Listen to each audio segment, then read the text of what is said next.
So I think we can get started. Greetings, everyone. You have joined the event being hosted by the Santa Clara Valley chapter of the IEEE Computational Intelligence Society and a few other chapters in the country, particularly the Seattle section chapter, Computer Society, the Santa Clara Valley Computer Society chapter, the Lone Star Computer Society chapter, and the Paulos Computer Society chapter. My name is Vishnu Pendyala. I'm the chapter chair. So we hold a unique position due to our strategic location and the wealth of expertise available to us. And thanks to the online mode, we are able to host speakers from all over the world, like today. We have a number of speakers from all over the world giving us some excellent insights into the artificial intelligence landscape, particularly with respect to the ethical part of it. So today's master of ceremonies is Shravan Kanukolanu. So I will hand over the podium to him, the virtual podium, I mean. So over to you, Shravan. Please take it away. Thank you, Vishnu. Thanks for your opening remarks. And yeah, just to piggyback on what Vishnu said, we want to convene experts from across the world.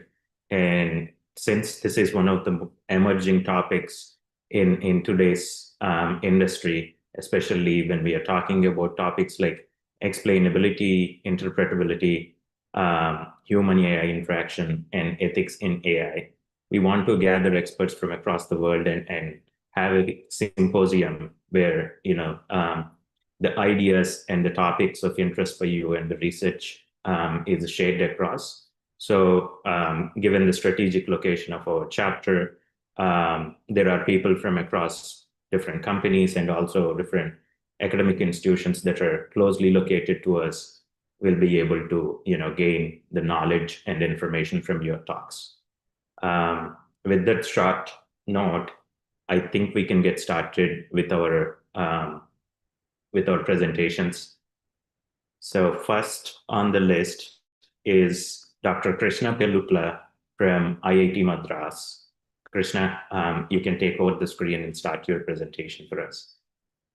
Perfect. Can you share my screen? Can you see my screen? Yeah. Okay, perfect. So thank you, Shravan and Vishnu, for the invitation. San Francisco was my previous home before Chennai, so it's good to be back, at least virtually. So I'm going to talk about data privacy, and in particular, about protecting user data with differential privacy. So this XKCD comic is really funny, and it's also very popular. But the thing that I find surprising even to this day is that this comic is from 2019. So it predates ChatGPT, it predates GPT-3 and the whole LLM revolution. And they were remarkably prescient in predicting that generative models and machine learning models will memorize the data that they're trained on. And not long after, researchers found that this was indeed the case, that models store information about their training data and at a very high rate. So the amount of data you can extract is actually surprisingly high. And let's not hate on language models alone. Here's one example paper that shows the same thing with image generative models, where memorization is more semantic in nature. And the preeminent paradigm to prevent such kind of memorization of the data is what is called as differential privacy. It's a very well-known idea which dates back to almost 2 decades ago by Dwork and co-authors. So essentially, if we think of our learning algorithm as something which takes in a data set and returns a model, and because the algorithm is randomized, every run of the algorithm gives something different. So there is some probability distribution over the output of this randomized algorithm. So what differential privacy says is if we add or remove or just change the data set by 1 unit of data, the output distribution of our randomized algorithm does not change by much in a very precise, quantifiable sense. So the unit of data here is something that we as the designer of the algorithm can control. Usually in the machine learning context, that unit of data is an example, right? So we say, oh, let me like add one example or remove an example. And then differential privacy at that level requires that the output doesn't change by very much when the data set is changed by one example.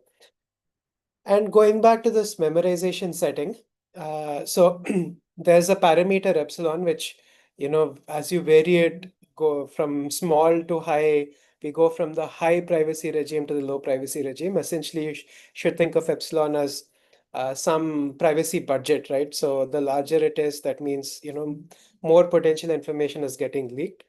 So the left side plot shows that, as we increase this privacy parameter, as we go from the high to low privacy regime, our performance gets closer and closer to almost match the non-private performance. But even at that extremely low, like almost vacuous privacy budget, there's a huge improvement in memorization behavior. So differential privacy pretty much eliminates that memorization issue in this particular setting. So the starting point of our work is, okay, like we're talking about data. So where does this data come from, right? So let's say I have a task.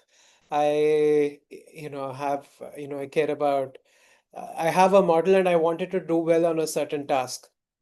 Now, let's suppose that, I don't want to use an off-the-shelf model, that I want to, tailor my model to that task. There are very good reasons to do so. So suppose I want to, I have a given task. The best thing to do is to train or fine-tune or align the model on exactly the same data distribution as the task that I care about, right? So research has shown time and again that, if you train the model on one distribution and then you test it on a different distribution, there's a gap in performance, right? And that is called the robustness gap. And that is very typical of machine learning models, right? It shows up across models, across data sets, across architectures, modalities, even generations of models, right? So this is a constant feature of machine learning. So flipping this around, suppose our test distribution is fixed and we have the freedom to choose a training distribution. We would choose the training distribution to be as close as possible to the test distribution. And if we think about what that means in practice, it's perhaps not a very surprising thing.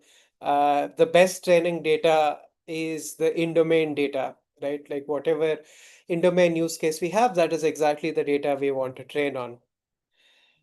If we take a look at, the various kinds of applications that we have, let's say your favorite LLM, or, you have Copilot type assistants, you have your writing tools, let's say an email, and so on. So all of them at the end of the day are, when they're deployed, they interact with users, right? So the in-domain data in all of these settings is user data, right? And that means in an ideal world, if we didn't have any other considerations and performance was our one and only concern, then we would want to ideally train on that user data, right? If we take other examples in healthcare, let's say, want to predict how the health of a person is based on, medical imaging or like X-rays or so on. This data, again, the in-domain data here is the actual patient data, right? Because when the model is deployed, what the model sees is patient data. So in an ideal world, if there were no other concerns apart from performance, then the best option is to train on the patient data. But this user data in the real world, performance is not the only concern, right? There's question of doing it ethically. And in particular, I'm going to focus on the privacy aspect, right? We have seen this memorization example.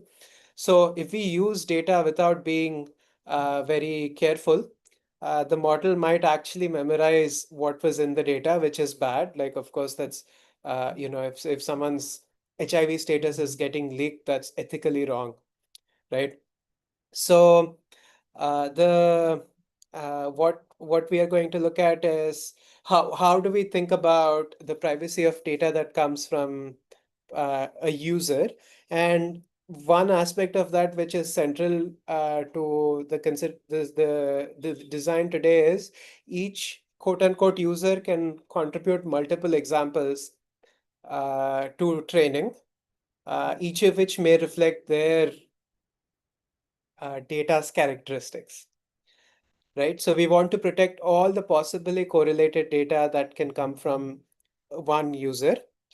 And example level privacy doesn't do that, right? So it protects individual examples, but if there's a user that contributes a lot of data, then the effective protection that comes from this is very small. But because we have control over the unit of data, what we can do is to say, define this unit of data in differential privacy to be all the data contributed by one user, right? So this is not the standard thing in machine learning. The standard thing is to protect an example, but we can instantiate this differential privacy definition for all the data contributed by a user. So if once we start talking about a non-standard thing, the first question that we should ask is, why do we even need to do a non-standard thing, right? Like, why do we even need user level DP? DP here stands for differential privacy. Why don't we just do the standard example level approach that is common in the literature? So that will be the first part of this talk, and this is based on a paper that was published at EMNLP conference last year. And essentially, there's a type of an attack called a user inference attack, which we define, that user level DP is designed to protect against. So let's say this is a game. You're here training your favorite AI model, and then there's an adversary whose job is to quote unquote attack the model, right? So what the adversary wants to do is learn something about the data used to train the model. More specifically, let's say you're training a model. You have some pre-trained model. You have a bunch of fine-tuning data which comes from users, right? So different users can contribute different amounts of data, and importantly, like multiple data points come from the same user, and you collect this entire data set and you forget about the fact that different data points belong to the same user. You just fine-tune a model, which is what the standard procedure is. And then now this trained model is available to the adversary. The adversary also has like a bunch of fresh data from a different user, right? So for example, let's say you're fine-tuning a model on emails. You have a bunch of emails written by people and you fine-tuned a language model on that. Now the adversary has access to a bunch of fresh emails from a person, right? So the adversary may not have access to the emails that were used for training, but suppose I sent an email to a public mailing list, or to someone who has malicious intent, like they can easily get a few samples of emails that I've written, right? So it's pretty realistic to assume that the adversary has fresh samples that belong to a certain user. And the job of the adversary is to guess if these samples came from one of the training users, right? So let's say I posted an email on a public mailing list and the adversary got it. So the adversary's job is to guess whether my data was used for training, any of my data was used for training or not necessarily the samples that the adversary has access to. So essentially what we found is that so we tried this out over different data sets. As we go from left to right, we go from a data set with a very large number of users and very small amount of data per user to where in the right we have a very small number of users and a very large amount of data per user, right? And from left to right, we see that at the performance, the strength of this attack increases, right? So an adversary gets increasingly better at guessing whether a certain user's data appeared in training, right? And in the real world, you may argue that the leftmost case is most realistic, where there are a very large number of users with very little amount of data per user, and you may argue that the success of user inference is not like, okay, if you have less users and more data per user, then sure, it makes sense. But what if we have a lot of users with very less data? The thing is, privacy is a worst case condition, right? So we have to protect against leakage even in the worst case. But what we find is that, if all of the data coming from one user has a shared substring, right? This can, for example, be an email signature or a particular way of phrasing things, right? So some people have very long signatures that have their name, designation, affiliation, and all kinds of accomplishments. And if that appears in every email, then recognizing the data becomes very easy, right? So this is an example of showing that, but very quantitatively, we find that the adversary can go from almost having, randomly guessing to almost uh, perfectly distinguishing between, whether a user's data appeared or not. So this is something that is particularly concerning in, settings like emails, for example. The other thing which we found very interesting was that example level differential privacy does not help very much against user level attacks like user inference, right? So in particular, the regime which is most interesting, which is this blue box, which is where your adversary doesn't make many wrong guesses, but is happy if they make a few correct guesses, right? So in that regime, we find that example level differential privacy doesn't particularly help, right? But if you go to higher false positive rates, which is when your adversary is willing to tolerate mistakes, then of course it helps, right? But for these kinds of attacks, like even a leakage of a few data points is potentially problematic. So this suggests that we really need user level differential privacy, because by definition it says that if you add or remove one user's data, the model doesn't change very much. So no adversary should be able to come and tell the difference between the blue curve and the orange curve, because both of those should be really close, right? So by definition, it is designed to protect against user inference. So in the next part, I'm going to talk about how do we make user level differential privacy happen. So we'll look into the algorithmic aspect, and a little later, like the data set and experimentation and scalability aspects. So for the next part of the talk, I'm going to look at runtime, right? So how do we design a learning algorithm that gives your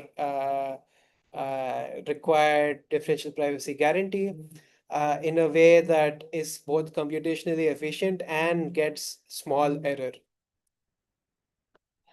So this is based on joint work with co-authors from Google, and this appeared in the Fox conference last year.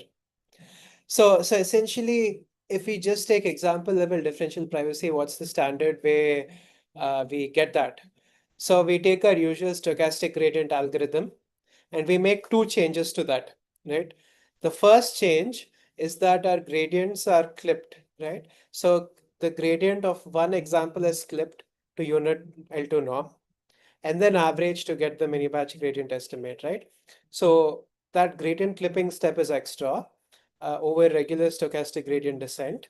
The second thing, which is over and above what we usually do is we add noise to the gradient, right? So this noise adds plausible deniability. Essentially, the clipping makes sure that one data point can't have an outsized impact on training, because remember, differential privacy says whether or not that data point is there, the model output shouldn't be different. And then we add noise and the noise adds plausible deniability, right? So if you got a model A instead of model B, which is which is close to it, the difference between A and B can be because of noise and not because your data was included, which caused the shift from A to B, right? So that's plausible deniability. But that noise is usually Gaussian noise, which is independent. So in each iteration, we sample fresh Gaussian noise and add it to the gradients and inject fresh white Gaussian noise in the process in this manner. But there's been a small difference. I said we are interested in user level differential privacy, but then I started talking about example level differential privacy. It turns out that conceptually there's not too much of a difference, because all that we need in order to get user level differential privacy is to make sure these gradients are clipped per user, meaning all the data that comes from one user is clipped. And then the rest of the algorithm proceeds similarly, right? So you construct a mini batch gradient estimate where the per user gradient is clipped, then you average out the gradients, you add independent Gaussian noise of an appropriate standard deviation, and you're done. So conceptually, for the next 15 minutes or so, there's not too much difference between example level and user level differential privacy. We are going to focus on what kind of noise we are adding here, right? So let's just say, there is some gradient, example level, user level algorithm conceptually is the same, but what noise here is the noise is independent, right? Gaussian noise. But there is a growing line of work that says, you know what, let's do noise which is anti-correlated over time, which means in iteration T, I add noise ZT, and then I subtract out some component of the noise I added one iteration ago. Then I subtract out noise, some other component of the noise that I added two iterations ago, and so on, right?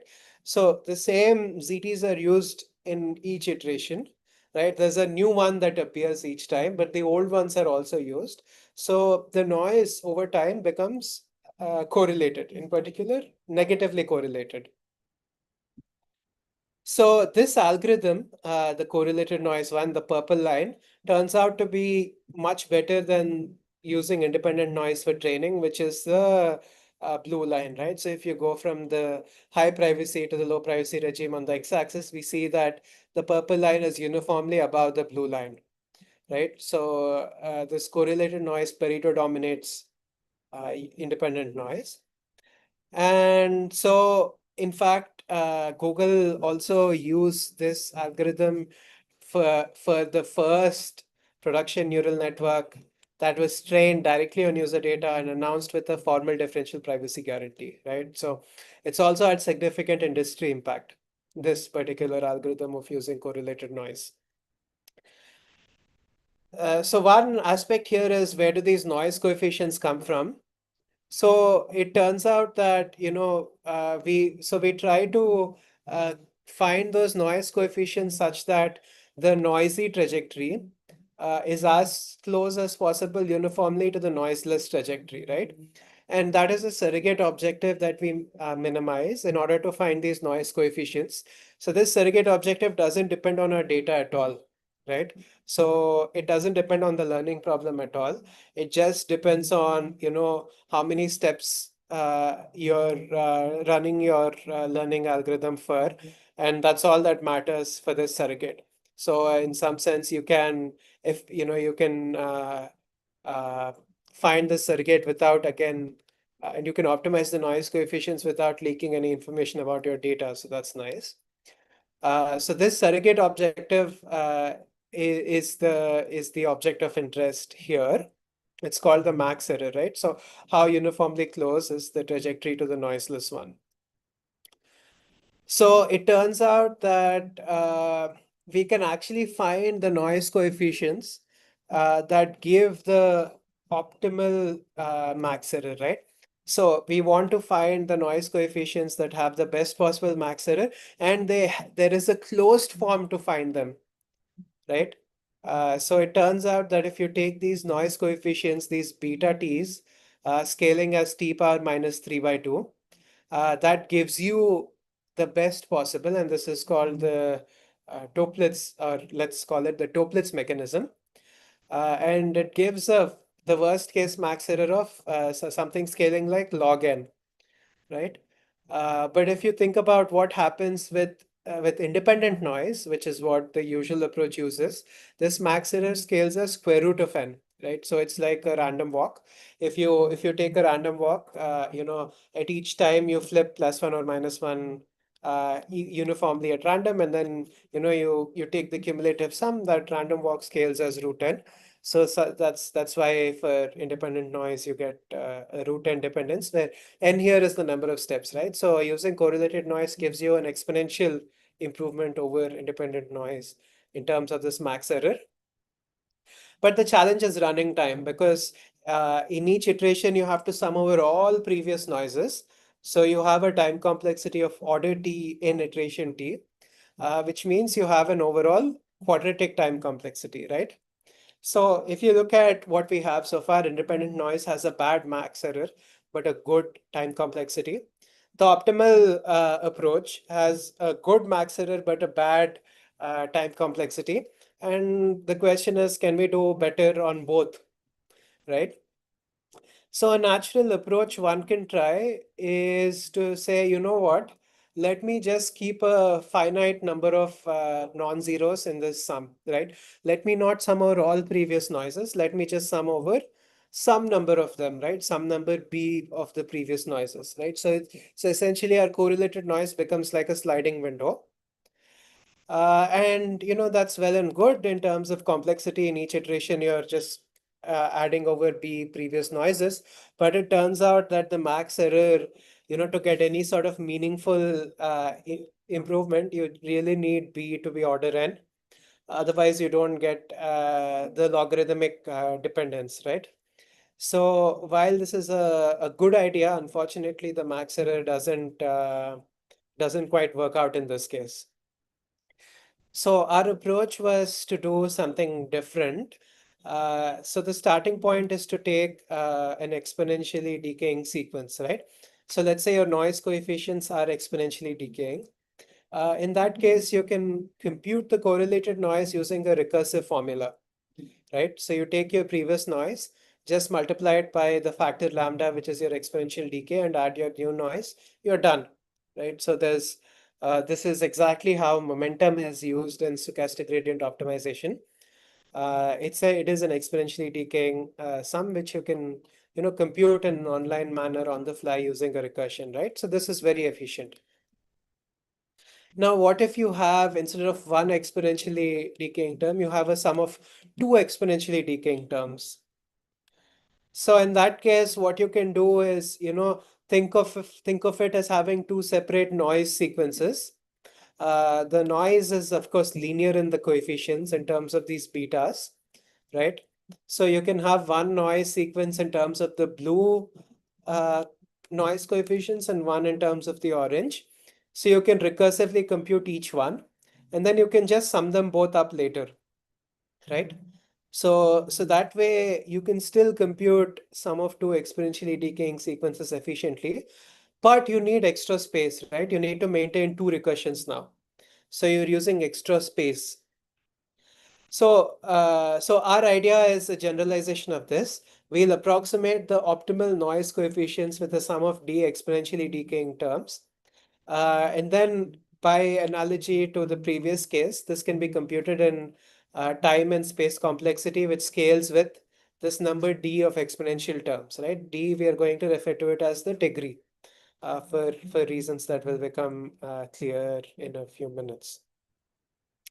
So of course, you can compute the noise efficiently, but do you get good error in this case? That's the big question here. So the key tool used to answer this is actually like approximation theory. So if you have a sequence, in our case, the sequence is these noise coefficients, right? So one is the noise coefficient to the noise sampled in the current iteration, minus beta 1 is the coefficient 1 iteration ago, and minus beta 2 is the coefficient 2 iterations ago, and so on. You can associate that with a function called a generating function, right? By just constructing an infinite series expansion with these as the coefficients. And it turns out you can go back, so this is called a generating function. You can go back from the generating function to the coefficients with a simple Taylor expansion. So in fact, these coefficients that we saw earlier for the optimal coefficients, right? The t power minus 3/2 coefficients. It turns out they come from a generating function which is square root of 1 minus x, right? So this viewpoint is actually useful in proving that as well. So if we have these BLT-like coefficients, which is the sum of exponentials, so our method is called BLT, it's the sum of exponentials. What does the generating function look like? It turns out there's a very classical result that is used in discrete mathematics, right, in combinatorics and so on. It is also used in signal processing under the name of Z transform. So it's a very classic idea. So it turns out that if we have a BLT sequence, it's the same as the generating function being rational. And both of those are equivalent to the betas are noise coefficients satisfying a linear recurrence. So an example would be, let's say the Fibonacci sequence. We know the Fibonacci sequence satisfies a linear recurrence. It turns out it does have a rational generating function, and it also has like a representation of sum of exponentials using the golden ratio, right? So this is a pretty classical result. So we have a generating function. We use a rational, so we use BLT coefficients. That's the same as getting a rational function, rational generating function. So our problem reduces to how good of a rational approximation can we get to the square root of 1 minus x function. And it turns out, if you can get a good approximation, your job is done, right? So if you can get an approximation whose error is, you know, scaling as 1 over n or up to log factors, we're done, right? We can get this log n max error. We can get even the top leading order constant of pi correctly, right? So in this case, the error is how well does your rational function approximate the square root of 1 minus x function, with the catch being that it's measured in the complex plane, right? So this is a complex function. X is allowed to take complex numbered inputs, not just real. But ignoring that complexity aside for the moment, there's a very classical result from 1964 in approximation theory, which was proved by Newman, which says that you can get really, really high quality rational approximations to your square root function, right? And in fact, the quality of that approximation is exponentially decaying in the square root of the degree. That's much better than any kind of polynomial approximation you can expect. So essentially what this gives us is a max error bound for our approach, which says that you can get the log n by pi. And there's an additive term of n times exponential of minus root d. So if you want the term to be negligible, you take d to be log square n.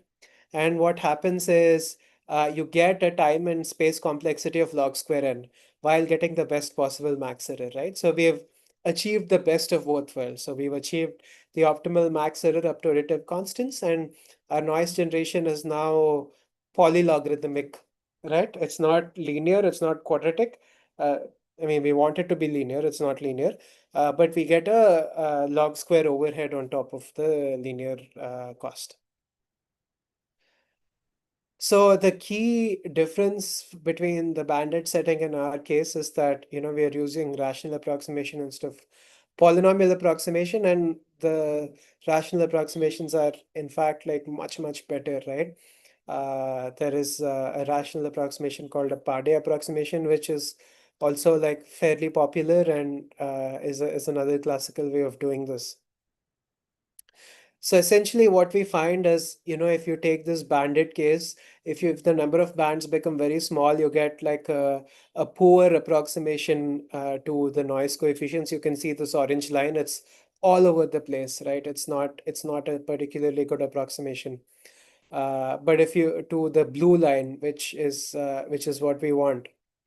But on the other hand, if we take the BLT setting, these rational approximations are significantly better. You can see even with a degree of 2, this orange line is close to the blue line, and with 3, it's even closer, and with a degree of 4, it's basically indistinguishable visually, right? So these approximations are really good.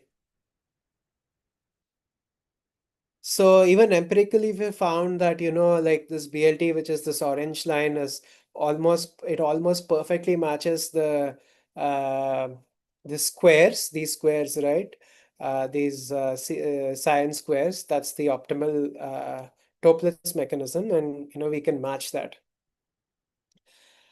And then folks at Google went and took this approach, and they found that this actually like outperforms their previous production system, right? So recall earlier in the talk I mentioned that Google deployed this correlated noise approach uh, in for a production language model. That's the orange line. The previous announcement that I showed is this orange line, and our proposed approach is this green line, right? The other two lines, and they outperform across, like Pareto dominates again the previous production system. So it's not just something which is good in theory; it's also practically useful. So as a quick aside. I mentioned how correlated noise empirically is very good, but in theory, it was not really known, right? Because in theory, you can construct problems which have, very different. You can construct noise coefficients like this red line and this orange line, which have, very different learning performance, right? So this red line diverges, orange line converges, but they have the same surrogate objective value. So the question is, we are using the surrogate, and we are basing our entire uh, approach on that. But the question is, are there examples where correlated noise is actually provably better than using independent noise, or is it just in some cases it's better, but it's not guaranteed to be. So what we have is we showed that for a very simple linear regression problem, which is arguably the simplest problem in all of machine learning, that the use of correlated noise strictly improves over the use of independent noise, right? So the correlated noise has an error which depends on the dimension of the problem, t. But if you use the correlated noise, it depends on what is called as the effective dimension of the problem, which is a problem-dependent quantity and is at most as large as the dimension, but it can be significantly smaller, right? And in fact, in a lot of real-world settings, the effective dimension is much smaller. And then that correlated noise also matches the lower bound. So this effective dimension dependence cannot be avoided, right? So this is some theoretical evidence that correlated noise there are problems where correlated noise is strictly better than independent noise. So we also looked at a lot of these cases where small toy examples. So if we want to train like real transformer language models with user level DP, how do we do it? And immediately we ran into a problem, which is that there were no data sets which were large enough, right? So we created a bunch of data sets. Those are the two data sets on the right, which have more words per example than any previous data set, and are also longer than your smallest language model sequence length, right? So this is a necessary first step before any kind of large scale experiments, because without data, right, without public data sets, how else would you do this benchmarking? And they have also more groups. A group here is the number of users, and more total number of words than any previous data sets, right? We know that models today thrive on scale, so we need the scale to get any kind of realistic behavior of what's happening in practice.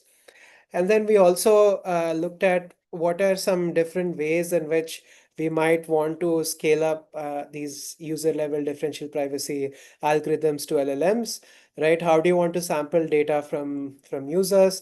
Do you want to sample users, right? Which is, or do you want to just do example level differential privacy and promote that to a user level guarantee, right? Both are reasonable approaches. A priori, one would expect that sampling users is always better, but what we found is that if we are compute constrained, which is almost always the case for large scale examples, there's actually a trade-off between these two, right? So if your compute budget is large enough, as in this rightmost plot, then sampling users, the orange line is always better. That was the earlier understanding. But what we found is that in these left two plots, like once you have some kind of compute constraints, it's not always the best choice. We also like recently put out a monograph, an almost 200-page document on. It's basically written as a tutorial on these correlated noise approaches with a bunch of co-authors. Very excited about that, and it is online. It's on my. It's linked on my webpage as well. And there's a bunch of open problems in this space, right? So this correlated noise approaches, as I mentioned, are getting more interesting. There's more and more emerging theory, but no one really knows what happens in the continuous time limit, which is interesting for theoretical studies, because oftentimes, the analysis becomes much easier in the continuous time limit. For this algorithm, that is a complete open question, right? I have no idea how to do it, and it'll lead to a lot of interesting insights if done. On the more practical side, these days we use adaptive gradient algorithms more than we do, vanilla stochastic gradient descent. It's not clear how to use, excuse me, it's not clear how to use those with correlated noise, because these are nonlinear functions with the preconditioning that's used, right? When I say adaptive gradient algorithms, I mean ADAM and ADAGRAD and so on, right? So designing correlated noise mechanisms in this case is also an open problem. Maybe I'll spend a couple of quick minutes talking about the kind of work going on in my group at the moment. Much of this work that I mentioned is about, getting good theoretical properties, but also, state-of-the-art empirical performance. My current group at IIT Madras, we are focusing on both of these aspects, but also looking at real-world applications and, trying to solve a socially relevant problem. So one example of what we are looking at is trying to improve the detection of tuberculosis, where currently chest X-rays are used to detect tuberculosis, which is a major public health priority in India. But a lot of cases can potentially get missed because these chest X-rays may not have the level of reliability for detection that we want. But if we use patient details, the performance can get better. So for example, if you have someone who's a smoker versus a non-smoker, their chest X-ray looks different, right? Lungs are presented differently. Same with HIV and comorbidities and so on. But this data is very privacy sensitive, because, if the model memorizes the HIV status of a patient, that is very problematic, right? So we're looking at how to use privacy preserving AI to tackle this like real problem with real societal consequences. But there's also an interesting technical problem here that we're studying about multimodal private learning. We're also looking at applications on synthetic data generation. So, for example, they're useful to address data imbalances or bias. So, in text to speech, which is a lot of interest in India lately, we have a lot of linguistic diversity, many languages, many accents, and so on, and and not enough data for most of those, right? So we need to generate a data based on actual speakers, actual conversations, but then those conversations that people might have are privacy sensitive. So we need to go about doing this synthetic data generation and data augmentation in a very careful and privacy preserving manner. It's the same in the financial setting. You know Financial data is again very privacy sensitive, so anything there has to be very careful about privacy, and that's another application we are looking into, and also designing algorithms for that setting. So I've looked in the past at how to evaluate synthetic data generation from Gen AI models. So now we're actually looking at how to add the privacy component to that. And with that, I conclude. Thank you so much. I'm happy to take any questions. I'd like to thank the organizers once again, Shravan and Vishnu. Thank you so much. Thank you, Krishna. That was a great presentation. So I'm going to open it for people who joined on Zoom if they have any questions. Yeah, I think there is a question from Daniel Peters. Daniel, please go ahead. Dr. Pavutia, can you hear me? Yes, go ahead, please. Excellent, thank you. The question I have is, I'm still unclear how we go from the parameters of the noise we are looking for, for example, creating emails to de-identify a database of emails. Just in rough strokes, how does that happen? Right. So most of what I mentioned was about how you would train a model, right? So if you can train a generative model, so if you can fine tune a language model on emails, and you have some sort of privacy guarantee, let's say using the algorithm I described or some other algorithm, then that whatever that model spits out afterwards uh, satisfies differential privacy, right? Not necessarily, because if it's a small database and there's data and there are just a few users, it seems that they would not satisfy the privacy, because it'd be easy to detect which emails came from which user.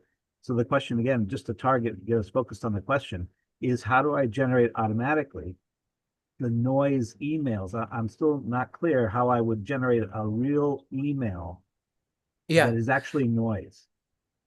Yeah, so here actually the noise is in the parameter space of the models, right? So the differential privacy guarantee always holds, but if your data set does not have enough users, it turns out that the model that you get is actually garbage. Right. So the algorithm is designed such that you never sacrifice privacy, right? It's like ultra conservative in that manner.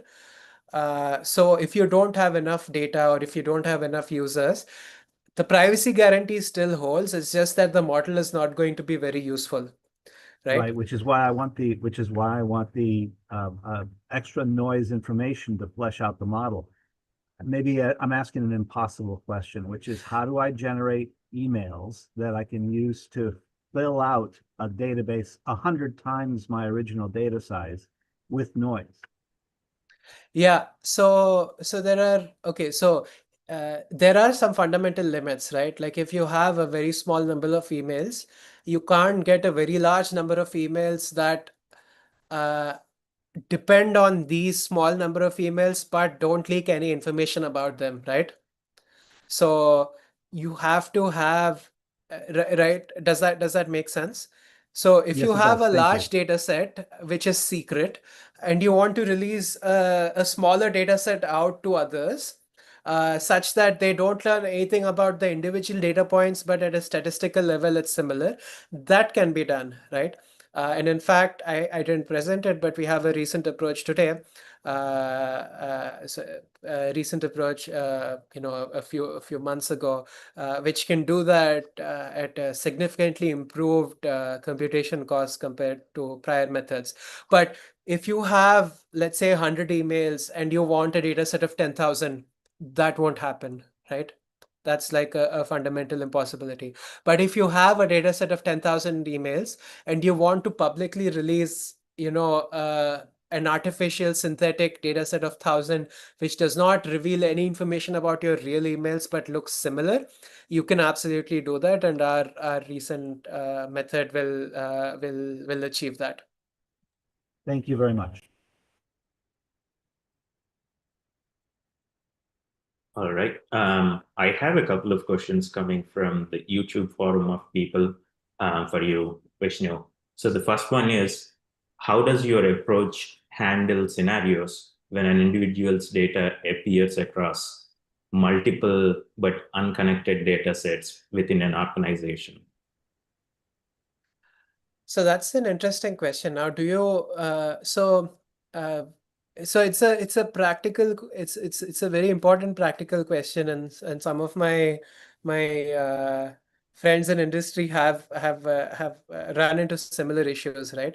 So here, what we are assuming is we have one task and one data set, right? We're training one model on one data set, and everything that we care about is in that data set. Like, each user can give multiple examples within that data set. Now, suppose you're in a setting where you have multiple models which are trained on the same data set, right? Or you have multiple data sets on which multiple models are being trained, and all of them are being released. So then you'd have to think about the whole thing, together, right? At that point, it's important to have a policy, right? So if you have a privacy guarantee, like the guarantee holds for, this particular model. Now, if I retrain another model on the same data set and release it, that is potentially leaking information about the same data, right? So we need to be very careful about, these multiple release kinds of cases, right? So oftentimes the best way to handle that is by having, some sort of expiry date on the data, right? So let's say I train a model every 3 months, then, I use data which is only from the last 3 months. So that way I'm never reusing the data, old data, and so that way privacy leakage doesn't happen across models. Okay, got it. That makes sense. Another question I have is, in case of implementing user level differential privacy at scale, is there any analysis on the trade-offs the organizations like Google face between maintaining strong privacy guarantees and preserving the utility of their models? Yeah, so that is the name of the game, right? You can trivially get models which are private. You just return random predictions each time. It's not going to leak anything about any data, but it's also perfectly useless. So we need to get a balance between models which are not leaking anything about the data and are still useful. So it turns out there is a third component to this trade-off. It is the amount of data that you have and the computation cost, right? So provided you have enough data and provided you're willing to spend enough on compute, you can get good privacy guarantees and almost nearly the same performance as the non-private case, right? But with large models, computation cost is also a big challenge. So the name of the game now is to get good at a given privacy level, have almost the same performance as the non-private case, and what is the increase in computation cost that you must incur in order to do that, right? And then the goal is to define methods which can reduce the computation complexity. It's not going to be the same as the non-private case. There will be an increase, but we want to keep that increase as small as possible, right? So just now, to answer Daniel's question, I was talking about how we have a new approach that can generate synthetic data directly without training, right? So in that case, for example, the computational overhead is around a factor of 8.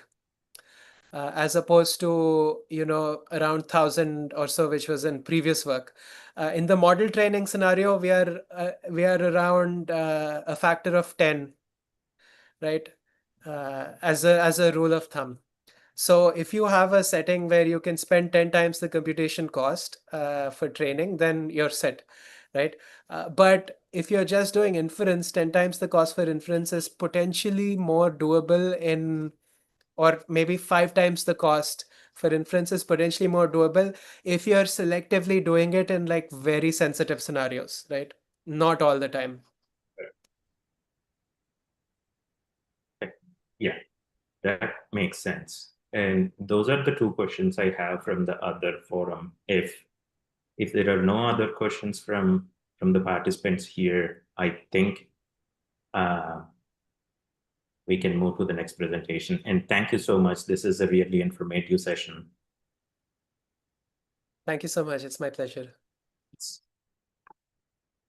And then I'm going to introduce the next speaker in our panel of speakers. It is Dr. Srisha Rao. Dr. Rao received his PhD in computer science from University of Iowa. And before that, he did his master's in logic and computation from Carnegie Mellon University. Dr. Rao is a professor at IIIT Bangalore. He is a distinguished ACM speaker from 2015 to 2021, and he's also a senior member of IEEE. His research mainly focuses on artificial intelligence and resource management in complex systems, with a particular emphasis on ethical AI applications. 2130. Sorry. Okay.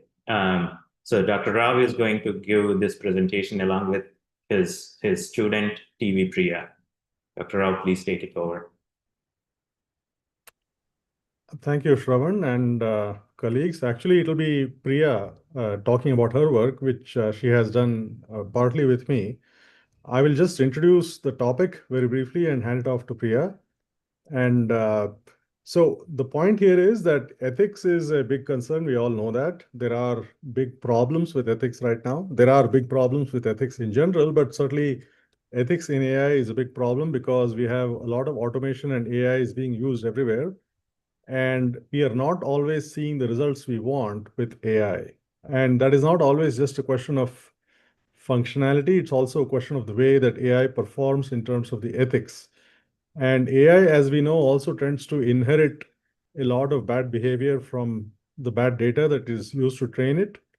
And one issue that has been of some interest to many people, including me, is how can we actually use formal methods and basically verification techniques, theorem proving and so on, for testing properties of AI ethics.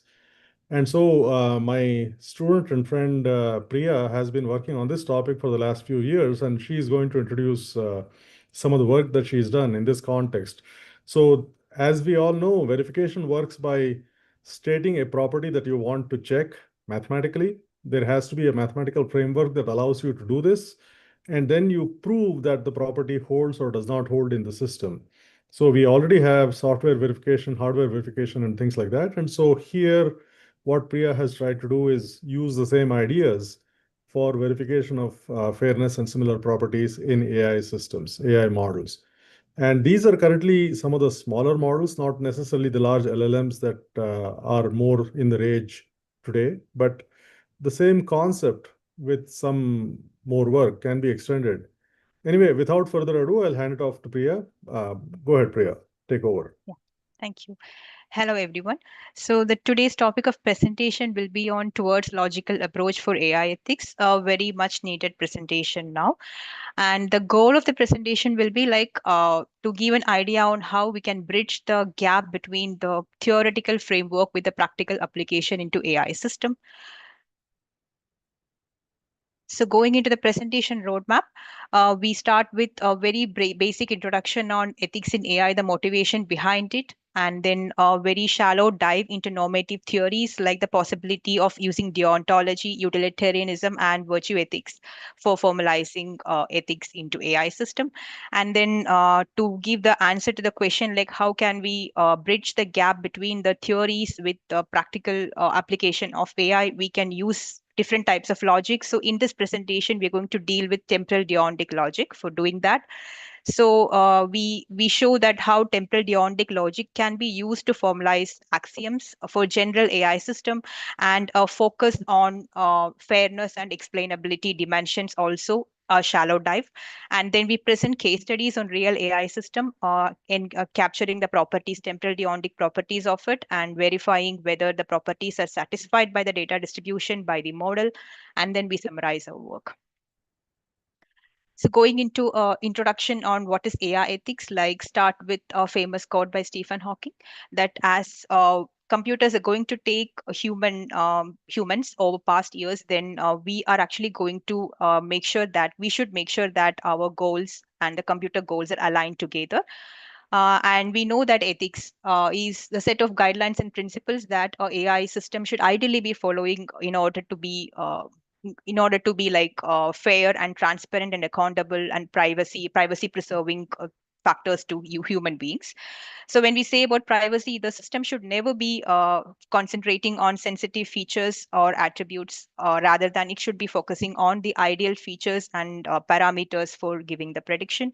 And then even if a prediction is after giving the prediction, if a user is asking like why did we get that prediction, the model should be able to give the explanation, and the model is the model is accountable for the decision, as well as protecting data and avoiding harm is very much required. And we have some real case studies which emphasize the requirement of ethical framework over the past years. Like one famous one is Compass, which is a biased model in terms of race and gender, as well as there are some other models like Amazon's recruiting algorithm was seen to be gender biased, and there are several other biases happening over credit card systems and many more to happen. So now coming to the topic, like ethical approaches to AI. So we can broadly divide or classify the approaches into three categories: top-down, bottom-up, and hybrid approach. So as the name says, like bottom-up approach is data-driven, like it is completely focusing on the data given by the trainer or the developer to create the ethical framework. And currently, we can say like almost all the approaches we have to ensure fairness or explainability or verification of those things are mostly classified into bottom-up approach. And then there are top-down approaches, which are basically rule-based, which uses normative theories and other logical approaches to provide ethical guidelines and even verify the ethics of AI system. And we have hybrid combined approach as well. So as I said, bottom-up approach, it is completely relying on the data, and most of the approaches, whatever we know, like the famous algorithms for explainability, fairness, security, comes under this category. And it is mostly relying on the data, but the advantage of that is it can be easily integrated into the data pipeline or maybe the AI pipeline even after deployment of the AI system. And that is one limitation also. Like we create the framework based on some historical data, and then post development we are going to fix that into the AI system. Maybe some uncertain situations where AI will not be able to handle. It will be purely dependent on the data provided to it. The decisions will be purely dependent on that. And then another limitation can be like it lacks moral reasoning. Like these matrices rely completely on statistical approach. They will be able to capture the quantitative approach, quantitative aspects of fairness, explainability, and all the other dimensions of ethics. But they may fail to capture the subjectivity and philosophical nature also, as ethics is having those aspects as well. And we should be able to have some framework to capture the moral part or the subjectivity part of the ethics. And then as and when we have too many approaches, often they conflict each other. Like for a particular data distribution, one may work well, the other may not. So it again depends on the programmer or the choice of the human who is going to select the metrics. The result again depends on that. So there again comes a personal bias as well. So going to the topic, So to overcome this problem, or maybe more than that, to even incorporate the quantitative and qualitative nature, like blend of both, we can actually use top-down approach or rule-based approach. And one possibility can be the use of normative ethical theories like deontology, utilitarianism, and virtue ethics, which basically says that a model should be following the duties and responsibility. Like there should be a clear definition on what the model should be doing or what it is prohibited to do in any scenario. Then utilitarianism basically deals with maximizing the benefit or minimizing the harm. Like given a particular situation, the model is given two choice. Both are like harming one human and harming five humans. The model should be able to make a decision that I should minimize my harm and go with the choice of harming one person. Similarly, virtue ethics, which focuses on the moral characters and the traits and the honesty of the AI system, and it basically has a good correlation with the accountability of the decision made by the system.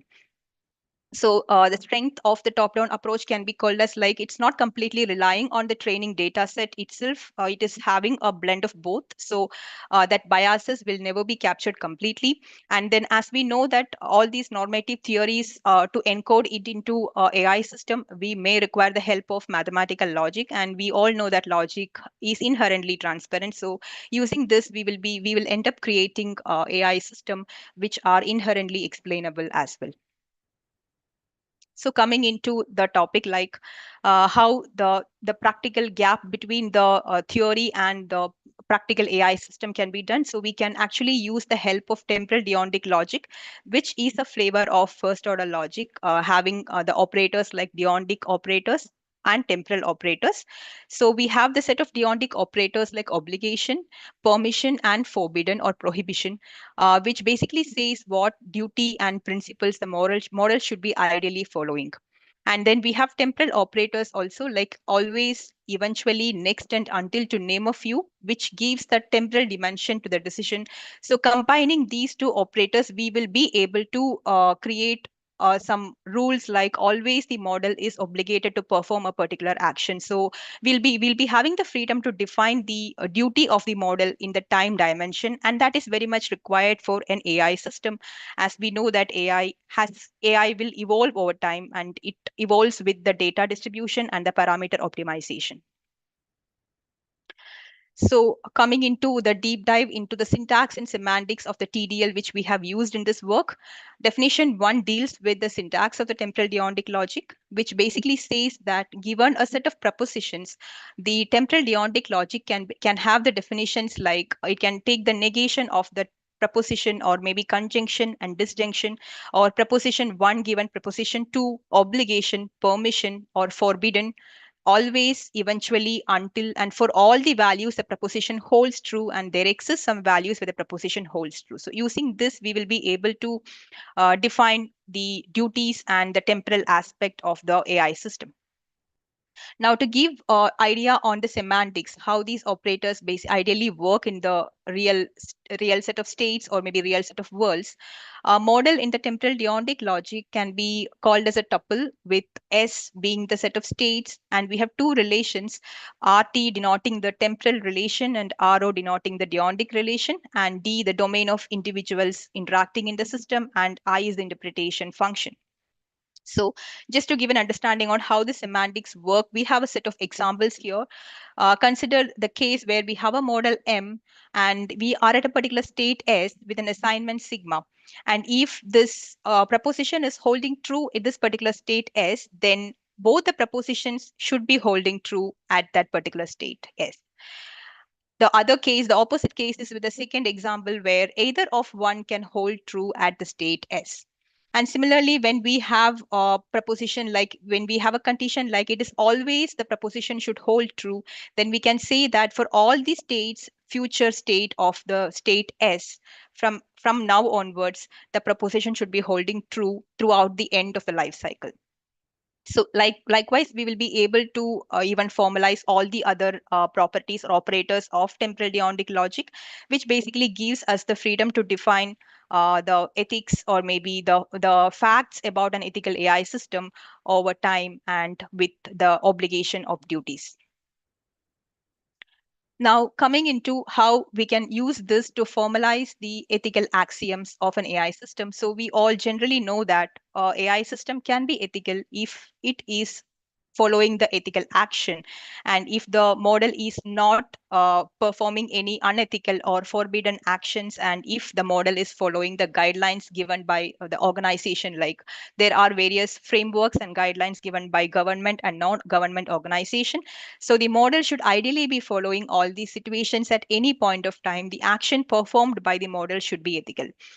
So with that constraint, we can create the axiom set A1 to A4, which are in line with or logically aligned with the principle given by the famous organizations like European Union AI Act, where there are multiple articles basically which says that protecting humans from the harm given by the AI system, making the AI system explainable and transparent in the decision process, and all these acts are there. And similar way, we have global AI ethical frameworks from IEEE, UNESCO, OECD, to name a few.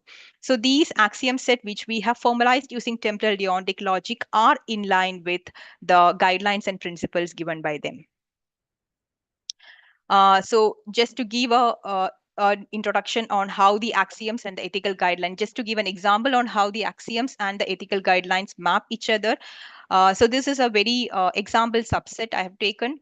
So axiom A1 in our example basically says that ethical AI system should always be following ethical action, and it is in line with the European AI Act Article 5, which basically says that AI system should be complying with the rights and safety of humans or the individual objects in that AI system. And then this axiom is also in line with IEEE EAD Principle 2, which basically says that AI system should be responsible and ethically designed. Similar way, axiom A2, A3, and A4 are also having mappings on these global frameworks. So through this, we basically try to implement the theoretical ethical principles into a way to encode that into a practical AI system, and then verify that for the practical AI system. So given that a very basic introduction on how that can be formalized into a general AI system, we can now deep dive into one dimension of ethics. Like, we know that ethics is having multiple flavors, and fairness is one of the dimension of ethics we should be considering now, given the case that there are so many biased models in the past. So fairness, in very simple terms, it is like the model should never be using a non-sensitive attribute of an individual in making decision. Like, the decision should never be dependent on race, gender, or ethnicity, age, which is going to harm the sentiments of an individual. Right. So using temporal deontic logic in our framework, it gives us the freedom to define fairness over two dimensions, basically. Like, we can define fairness as stable fairness, which basically says that a model should always be fair at every time point from the deployment to the complete life cycle. Throughout the life cycle, it should be fair. And that is what ideally we require, that when we deploy an AI system, fairness should never be lost at any time point, but we have not yet achieved that. And the second flavor of fairness we can define as transient fairness, which is like the fairness the model is having at a particular time point. Maybe in the future, it may break the fairness. Again, it regains back like an iterative process, and that is what we have now. But we should be having some framework to achieve stable fairness from transient fairness. Now, similar to the basic model, we can have some set of facts and rules AI system should be following if it is fair. So one is like, if AI system is there, if an AI system is ethical, then it should always be fair. That is one necessary condition for a system to be ethical. And then a second axiom basically deals with like, if a AI system is exhibiting bias, then it violates ethics. So at any point of time, if there is a break in the fairness, then definitely we are going to lose the ethical aspect of the AI system. And then axiom 3 says like, even if we don't have an external algorithm or framework like a retrofitted algorithm or framework in place to provide fairness or explainability or whatever the ethics. The model should not be exhibiting bias. Like it basically ensures that when you deploy a model, it should be having stable fairness, irrespective of whether we have a algorithm in place or framework in place to ensure that. Like that inherent fair model is what we require, and that is what Axiom 3 basically says. And we all know that the data distribution is very dynamic. The training set and the deployment set is very different. So fairness in one set doesn't mean that we have fairness globally. We should be having dynamic monitoring of fairness throughout the distribution of data. Like if it is in the training set, we should be again having a fairness mechanism monitoring in the deployment set as well. That is what Axiom 4 basically says. And Axiom 5 is a basic property that if we don't have fairness, eventually we are going to be a biased model. So similar to the other case, these fairness axioms are also in line with the guidelines given by the organizations. And using these fairness axioms, we will be able to create some theoretical results on fairness, like the theorem 4, which helps us to say that fairness is a foundational principle for an ethical AI system, that eventually, if we lose fairness, eventually we're going to lose ethics. And we'll be able to prove it with the help of the axiom set given above.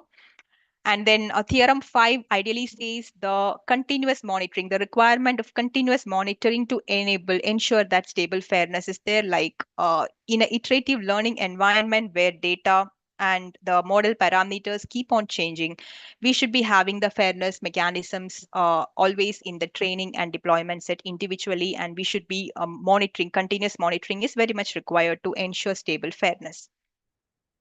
Even the next theorem is in line to this, like dynamic monitoring and model updates is very much required to preserve fairness in a dynamic setting. Given that, we can now go on to formalizing the second aspect of ethics, that is explainability. So explainability, we know it is a choice of a model to give the meta information about its decision, like what parameters and what features have contributed to that particular prediction. And we have again two flavors of explainability, like retrofitted explainability and inherent explainability. So we have seen like different approaches to AI ethics, like bottom up and top down approach. So retrofit explainability can be called as a bottom up approach, basically, where we rely on an artificial algorithm or external algorithm to provide explanation. Like you create the complete AI model and then you plug in a framework which is going to give us the explanation. And it completely relies on the data set trained for that particular framework. And whereas a second flavor of explainability is inherent explainability, where the model itself is explainable to the decision and it doesn't rely on an artificial algorithm for doing it. And that is what we actually ideally require, and that can be achieved through maybe common sense reasoning and using logic, where the model will be able to adapt to uncertain situations based on the common sense reasoning given to the model, and based on the data which it has learned over the past years, it should be able to make a judicious decision, just like how humans are creating decision in such situation. Similarly, we have some set of axioms or facts about an explainable AI system.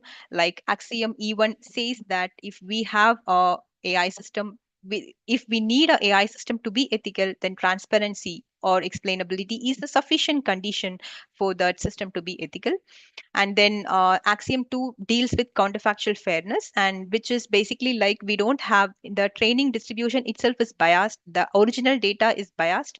But when we actually create a synthetic data from the original data, like when we project the point to some other values, like when we change the gender of a human from X to Y, or maybe race from Y to Z, or some values, if we tweak and change it to synthetic data, we end up ensuring that fairness is there. And that is what counterfactual fairness will be. And such constraints, when we have, we can handle representation bias, which basically comes from dataset imbalance.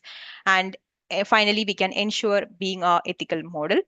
And then axiom 3 says that even if we don't have inherent explainability in place, if we have retrofitted explainability, that is going to eventually ensure ethics. So using this, we will be able to formulate the theorem on explainability, like eventually our ethical AI system should be having either retrofitted explainability or inherent explainability in place to call it as an ethical model. So this says that explainability is another key important dimension of AI system, which need to be ethical. So given all this theoretical framework, now we can go into how it can be captured in a real AI system, how properties can be written in a real AI system using temporal deontic logic, and how that can be verified using theorem provers and model checkers. So we have a couple of case studies, and first case study is on Compass. I have already discussed that in the start of the presentation. It is a model algorithm used by US court to predict the likelihood of reoffending crimes, and it was seemed to be biased against demographic groups. Like it was a racist, and it was biased against race as well as gender, and it obviously lacks transparency and accountability in its decision. So we are using temporal deontic logic to capture some properties which ideally the model should be following if it is ethical. And then we use model checking and formal verification techniques to verify whether the properties are satisfied by the real Compass data distribution. And for that, we use the help of C3 theorem solver for doing it, but we have a couple of model checking and formal verification tools. C3, COQ, and Disable are some to name, but there are many more in the list.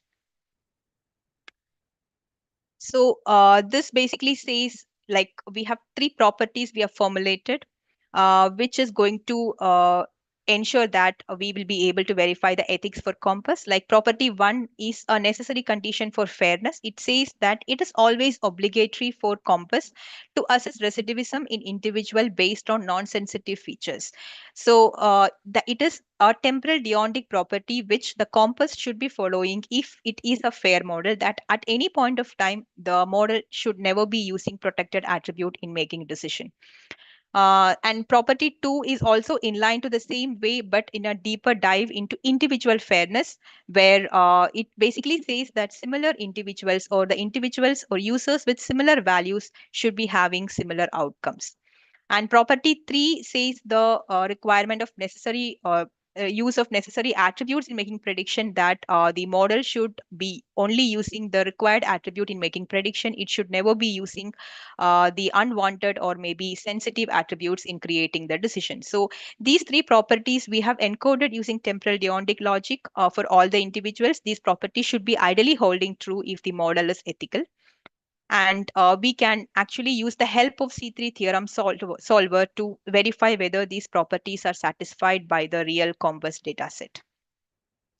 So C3, to give an introduction on what is C3, a very basic one. So C3 is a theorem solver developed by Microsoft Research, and they can be used to verify or the satisfiability of temporal properties, logical properties in a formal verification environment.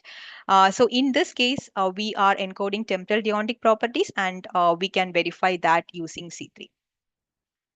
So going to the results. So the first piece of result is a proof tree, a theoretical proof of property one. So property one ideally says that a Compass should never be using protected attributes in making decision. So in C3 encoding, we will be able to encode property like for all the individual, it is always obligatory that the Compass should be not using protected attribute. So given this C3 encoding, we can assume that if the property is violated, like negation of the property one holds true, then in such situation, we know that if negation holds true, then of course it is going to violate fairness as per the axiom set previously mentioned. So given this negation of property and the negation of property implies that negation of fairness, then you applying modus ponens, we get that it is going to violate fairness.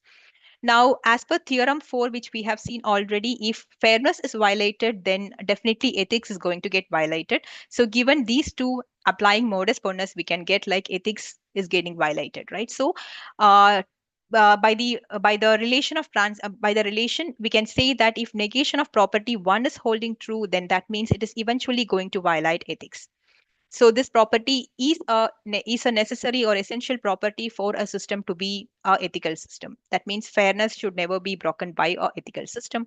Similarly, property 2 and property 3 can also be verified in the similar fashion. So this table below shows the result of C3 verification, which basically gives us two set basic satisfiability or unsatisfiability with a counter example.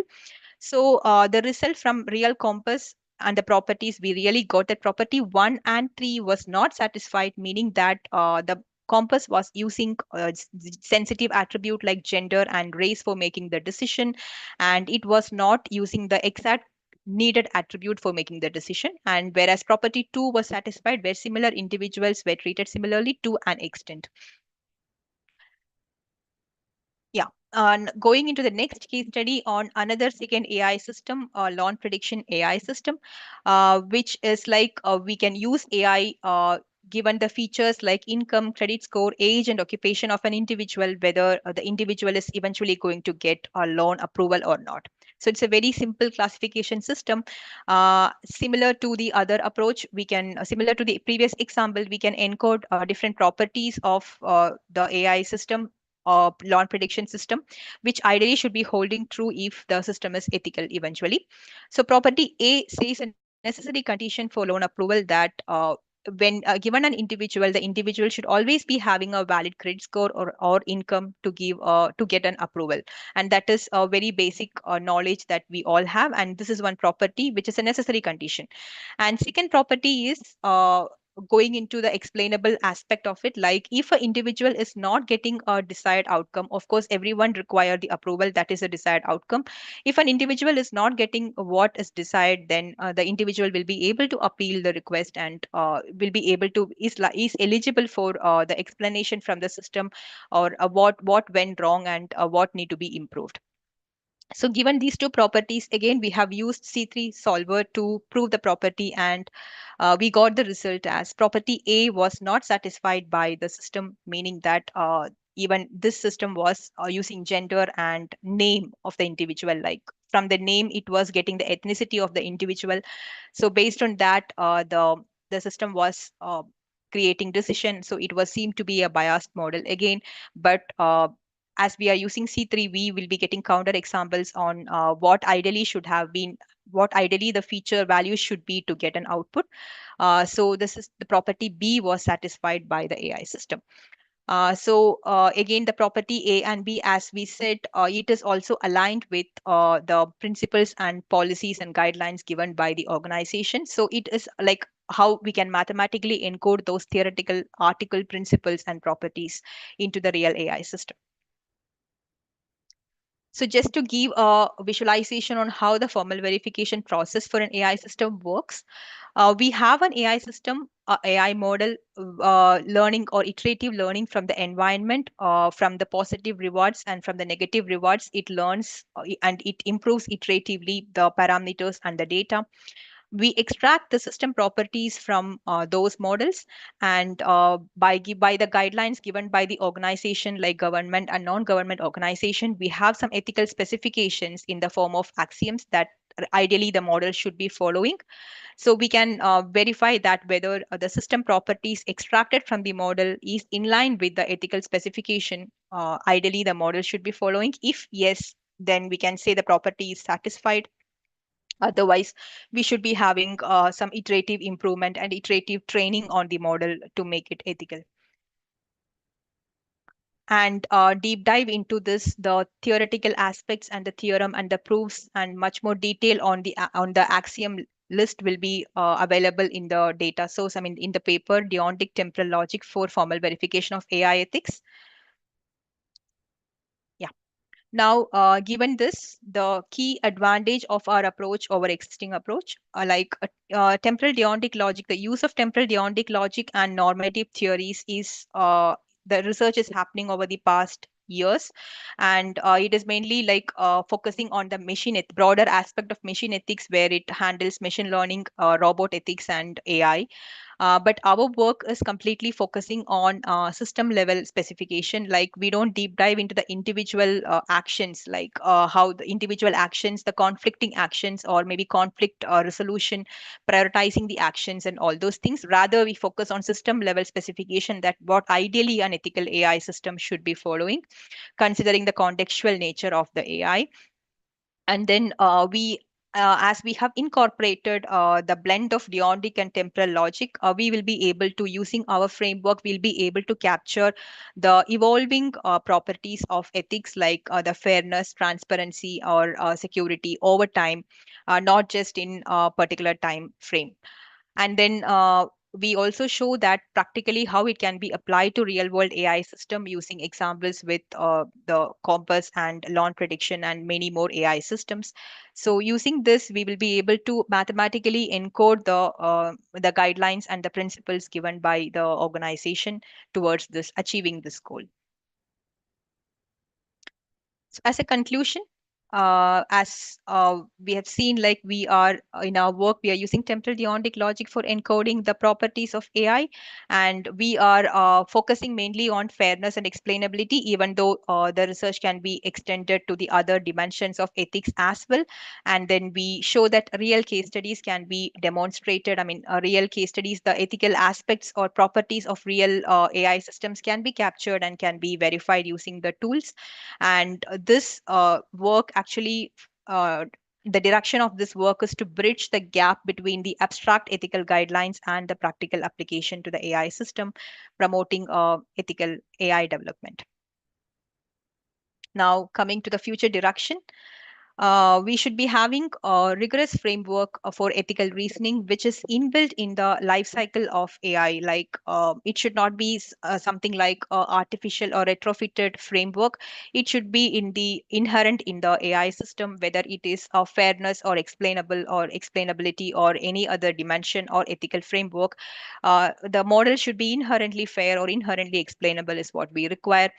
And then, as we have seen that AI is not only having a quantitative behavior, that we will not be able to quantify fairness or explainability in all the scenarios, it is also having a philosophical and psychological or subjective nature, given that multidisciplinary collaboration is very much required to achieve this goal. Like we should be having some framework to encode the philosophy of the ethics as well. And then when we are going into the deeper dive into AI system, where AI is getting utilized in the core critical application, we should be having framework which are transparent and explainable in the decision. And we know that AI evolves over time. The data keeps on changing over seconds. So dynamic environment and uncertain situations, the AI should be able to handle, the ethical framework should be able to handle. So that is one of the key requirement that we should be considering.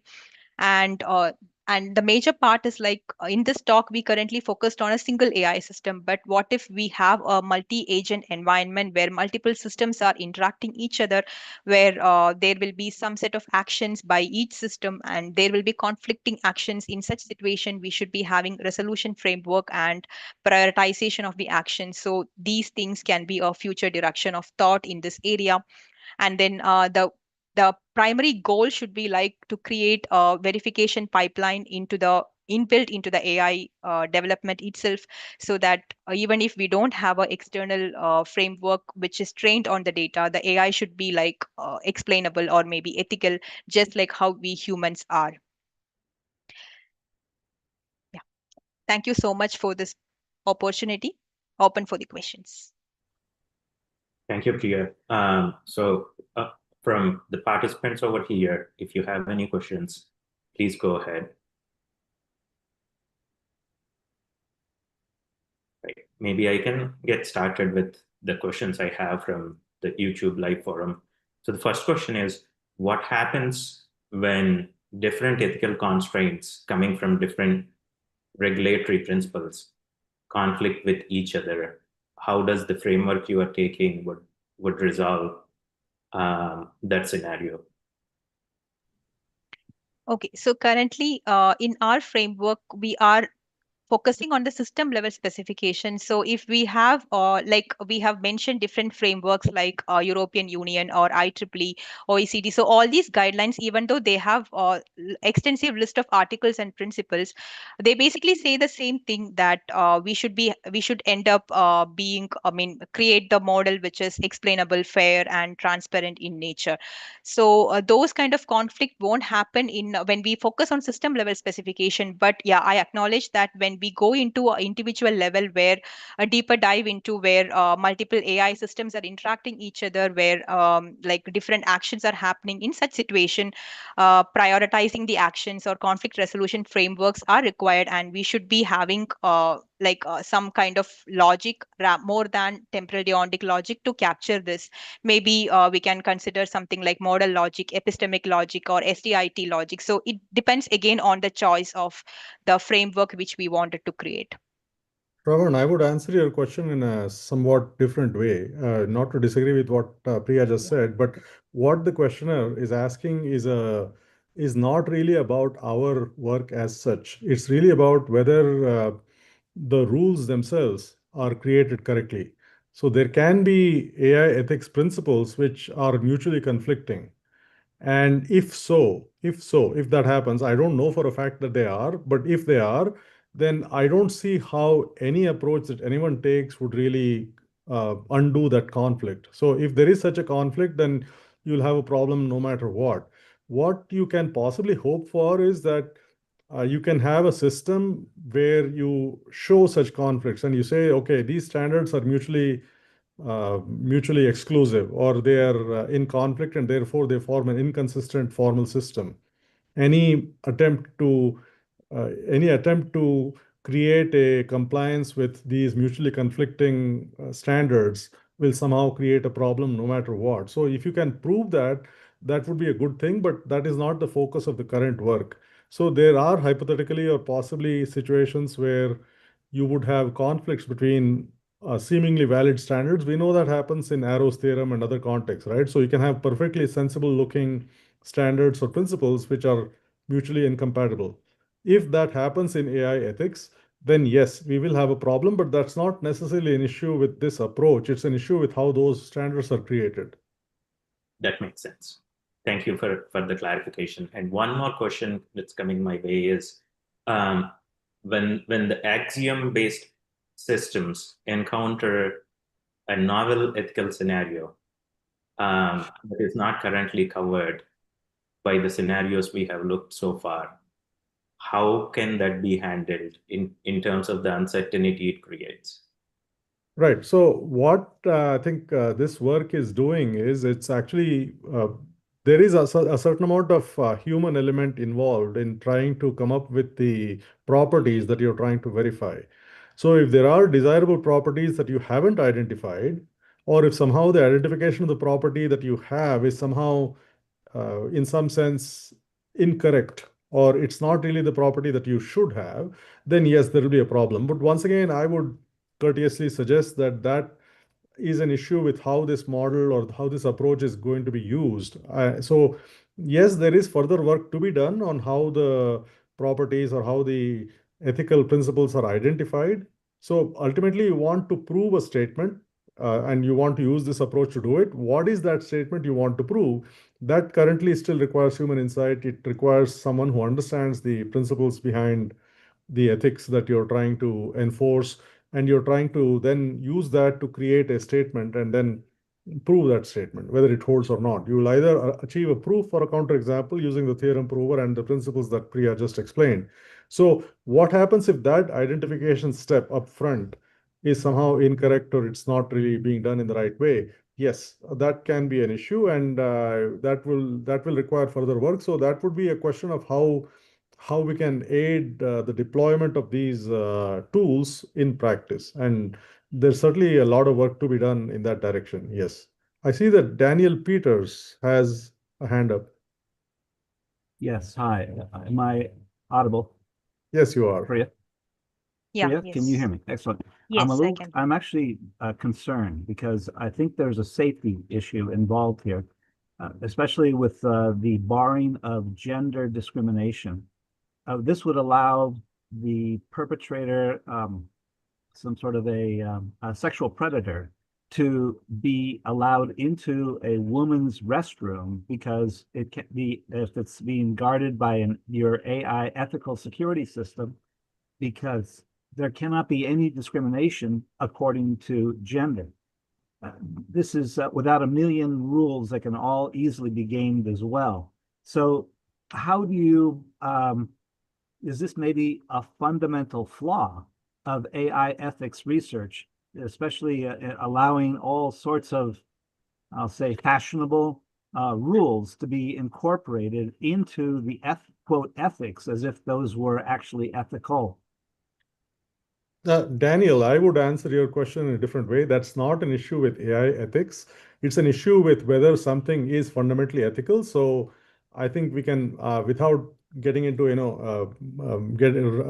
hitting any of the sensitive topics where someone might have a loud disagreement, I think we can agree that there are issues there where, for example, I do not consider it ethical. This is me speaking personally on my own behalf, not really representing anybody else. I might not consider that somebody is entitled to do something regardless of what some principle says. We are not going to get into those issues because that's not really guided by the AI ethics formal method that we are proposing here. It's only a question of whether something is fundamentally ethical at all. And there, I would agree with you. There are good judgments to be made. This is not going to solve anybody's problem in terms of whether the correct question is being asked or whether the judgment fundamentally is correct or not. And here we are only dealing with questions like, should black people go to jail at a higher rate than white people for the same crime? Should women be denied loans, or should women be denied credit card approvals, or should they have lower credit limits? And there, it's pretty safe to say the current standard and ethical principle is no, you need to actually treat people the same on the basis of their on the basis of their credit score and so on, without getting into their race and other protected attributes. Now, Well, should Dr. Rao, just let me interrupt for a second. I mean, you mentioned the crime thing with Compass. And in fact, yeah, the problem with Compass is that it really upset the whims of a certain group of people, that the data, real data of real crimes against real people, was just uncomfortable. And therefore, they wanted Compass to not do what was mathematically or provably correct, but instead be altered to what I consider unethical, and that is to follow the political dictates of a very powerful political group. So that's why I'm bringing the whole question of AI ethics, because we can't even do human ethics correctly. I'm not sure I AI agree with you, can be Daniel. run. I think you're very right. And once again, I do not wish to bring in any kind of politics here for obvious reasons. I do, and I would say this: the questions that you're asking, Daniel, are somewhat orthogonal. They're important questions. Nobody is denying that, but they're orthogonal to the question of how to actually use formal methods and verification techniques to test for those ethics. If you're coming up, or if you're encoding, or if your principles are wrong, then yes, this tool is not going to work for you. That's, I think, pretty much a given. How you actually encode those and what principles you use, are you letting some lobby or some pressure group have some undue influence, and is that creating the wrong set of ethical rules? Yes. If so, then you will have a problem regardless of what tool you use. And I don't deny that, but I don't think this is the correct forum to discuss No, what the I agree with you human 100%. ethics should be. Let me just finish on this. We'll move on, which is that I think that this AI ethics can be utilized as cover to solidify and enforce the punishment of people who do not follow the particular ethics that are of the people in power. And that's my fear, is that your technology, which is a good body of work, will be utilized to give the imprimatur of, well, we're not being unethical. Look, the AI ethics said we're being ethical. And this is a danger. Daniel, you're probably right. In fact, thank you for bringing that up. I didn't even think that through. I'm a theoretician at heart, And Priya is a little more applied than me, but I don't think we even went that far in our reasoning. But my own sort of frankly not very well thought through off the cuff response is I don't know any technology, any tool anywhere that doesn't prevent someone or that can't be misused by someone whose fundamental intent is not the best. So, I mean, this is once again, without getting into anybody's politics, there are very well-intentioned technologies and medical tools and things like that, which are unfortunately subject to abuse and misuse by people whose motives we might not really like.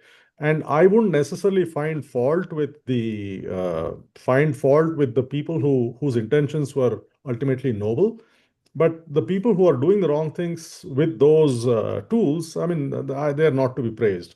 And once again, that's all I'm going to say about this. I don't want to, I touch agree. on any hot Thank button you. political issues and so on. We might agree on some of what you're saying, but I don't think this is the forum to be having that discussion. Sure. Thank you. Thanks, Dr. Rao and Sirisha. That was a great presentation, and thanks for sharing all the insights. Now, let's move on to our next speaker, that is Dr. Anne Blandford. Dr. Blandford is a professor of human-computer interaction in the Department of Computer Science at University College London. Dr. Blandford holds a master's degree from Cambridge University and a PhD in artificial intelligence and education from the Open University. Dr. Blandford's research centers mainly on designing effective interactive health technologies for citizens and clinicians. Her expertise lies in evaluating complex systems in the wild and studying human error and information use within real working contexts. With that introduction, Dr. Blandford, please take it over. Thank you. Thank you for the invitation to be part of this colloquium, symposium, can't remember the right word for it. And thank you for doing it so early in the morning so that those of us who are further east can actually do it at a civilized time of day. So I'm going to talk about usable and useful artificial intelligence and particularly draw on examples from healthcare. I think what I'm going to say hopefully complements the previous two presentations. This one is very much empirically driven rather than theoretically driven, and methodological rather than just about principles. Both are important, to be clear, but I'm taking that kind of empirical view approach. So the perspective I'm taking on ethical AI is I'm going to ignore the malicious intent. That's not to say it's not important. Others have talked about that already, but that's outside my remit. I'm also assuming that technologies are designed to be reliable, usable, useful, effective. As Shravan said, my background is in human-computer interaction, and at one time, HCI was considered to be the conscience of computer science, i.e. we're the group of people who reflect on, are systems appropriate? Are they usable? Are they actually good for society? I'm not claiming that we have all the remit in that space, and certainly with the rise of AI, the questions around ethics are now much broader than they perhaps were 20 or 30 years ago. I'm going to focus on healthcare, just because that happens to be the domain in which I work, though I work on a range of very different healthcare projects. There's a lot of data in this space, but it's often messy, it's often incomplete. Some of it will be inaccurate, not necessarily on purpose, but just inherently it is a large and messy source of data. And I'm going to talk about data as applied to patient care and for public health. And I'm going to think about that in terms of how we train, test and deploy artificial intelligence, particularly in the context of clinical decision making. I'm going to start with an example of artificial intelligence applied in ophthalmology, i.e. in eye care. And I will use that example to lay the grounds for proposing a model of how we use computing to support real-world decision-making. And the model we've developed is called MAP, which stands for Measurement, Algorithm, and Presentation.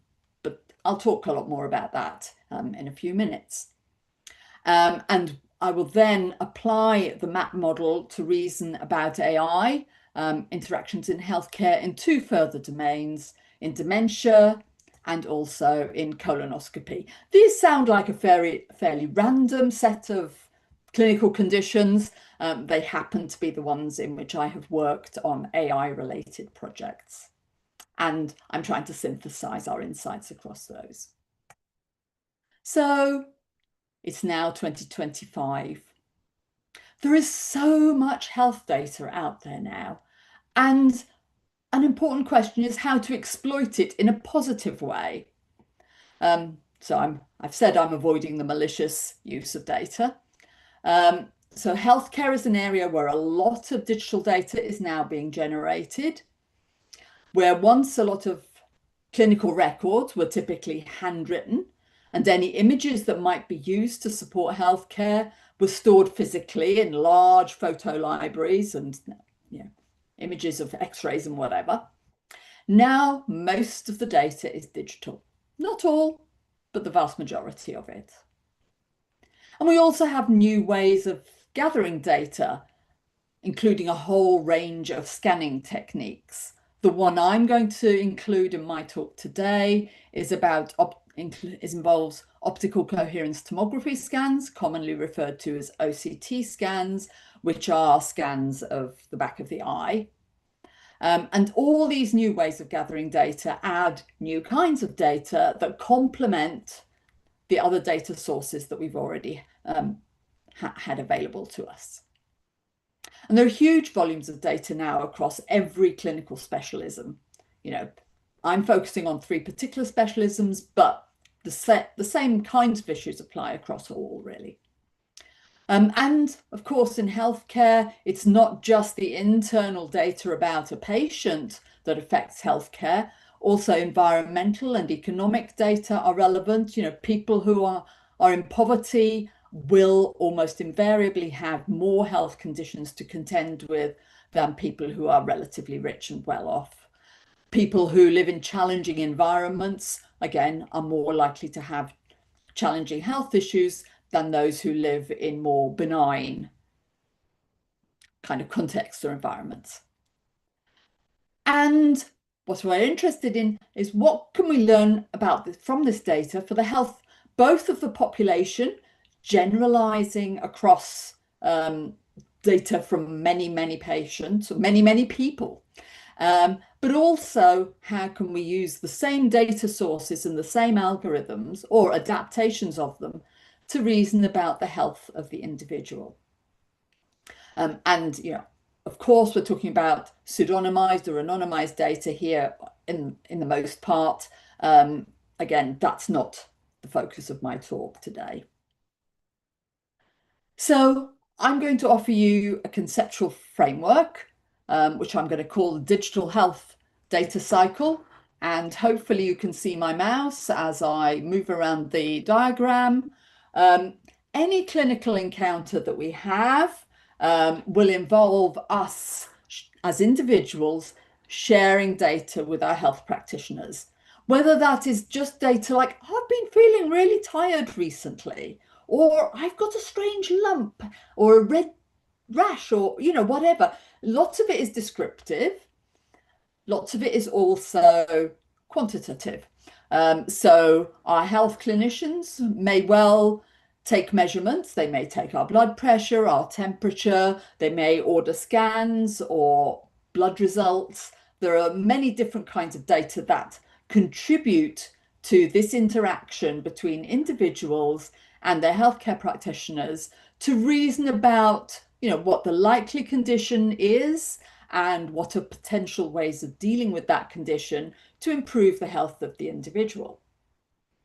Increasingly, with growing use of social media and large data sets, we see individual data being shared with the population.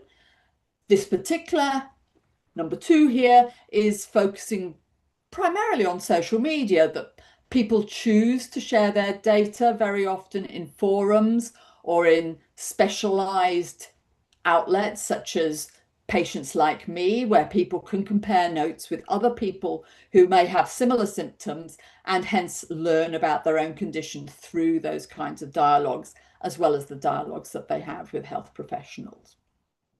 But perhaps more importantly, for the purposes of this talk and thinking about large data sets and data analytics, in many countries, that the health data of individuals is typically pseudonymized and shared at a larger population kind of level.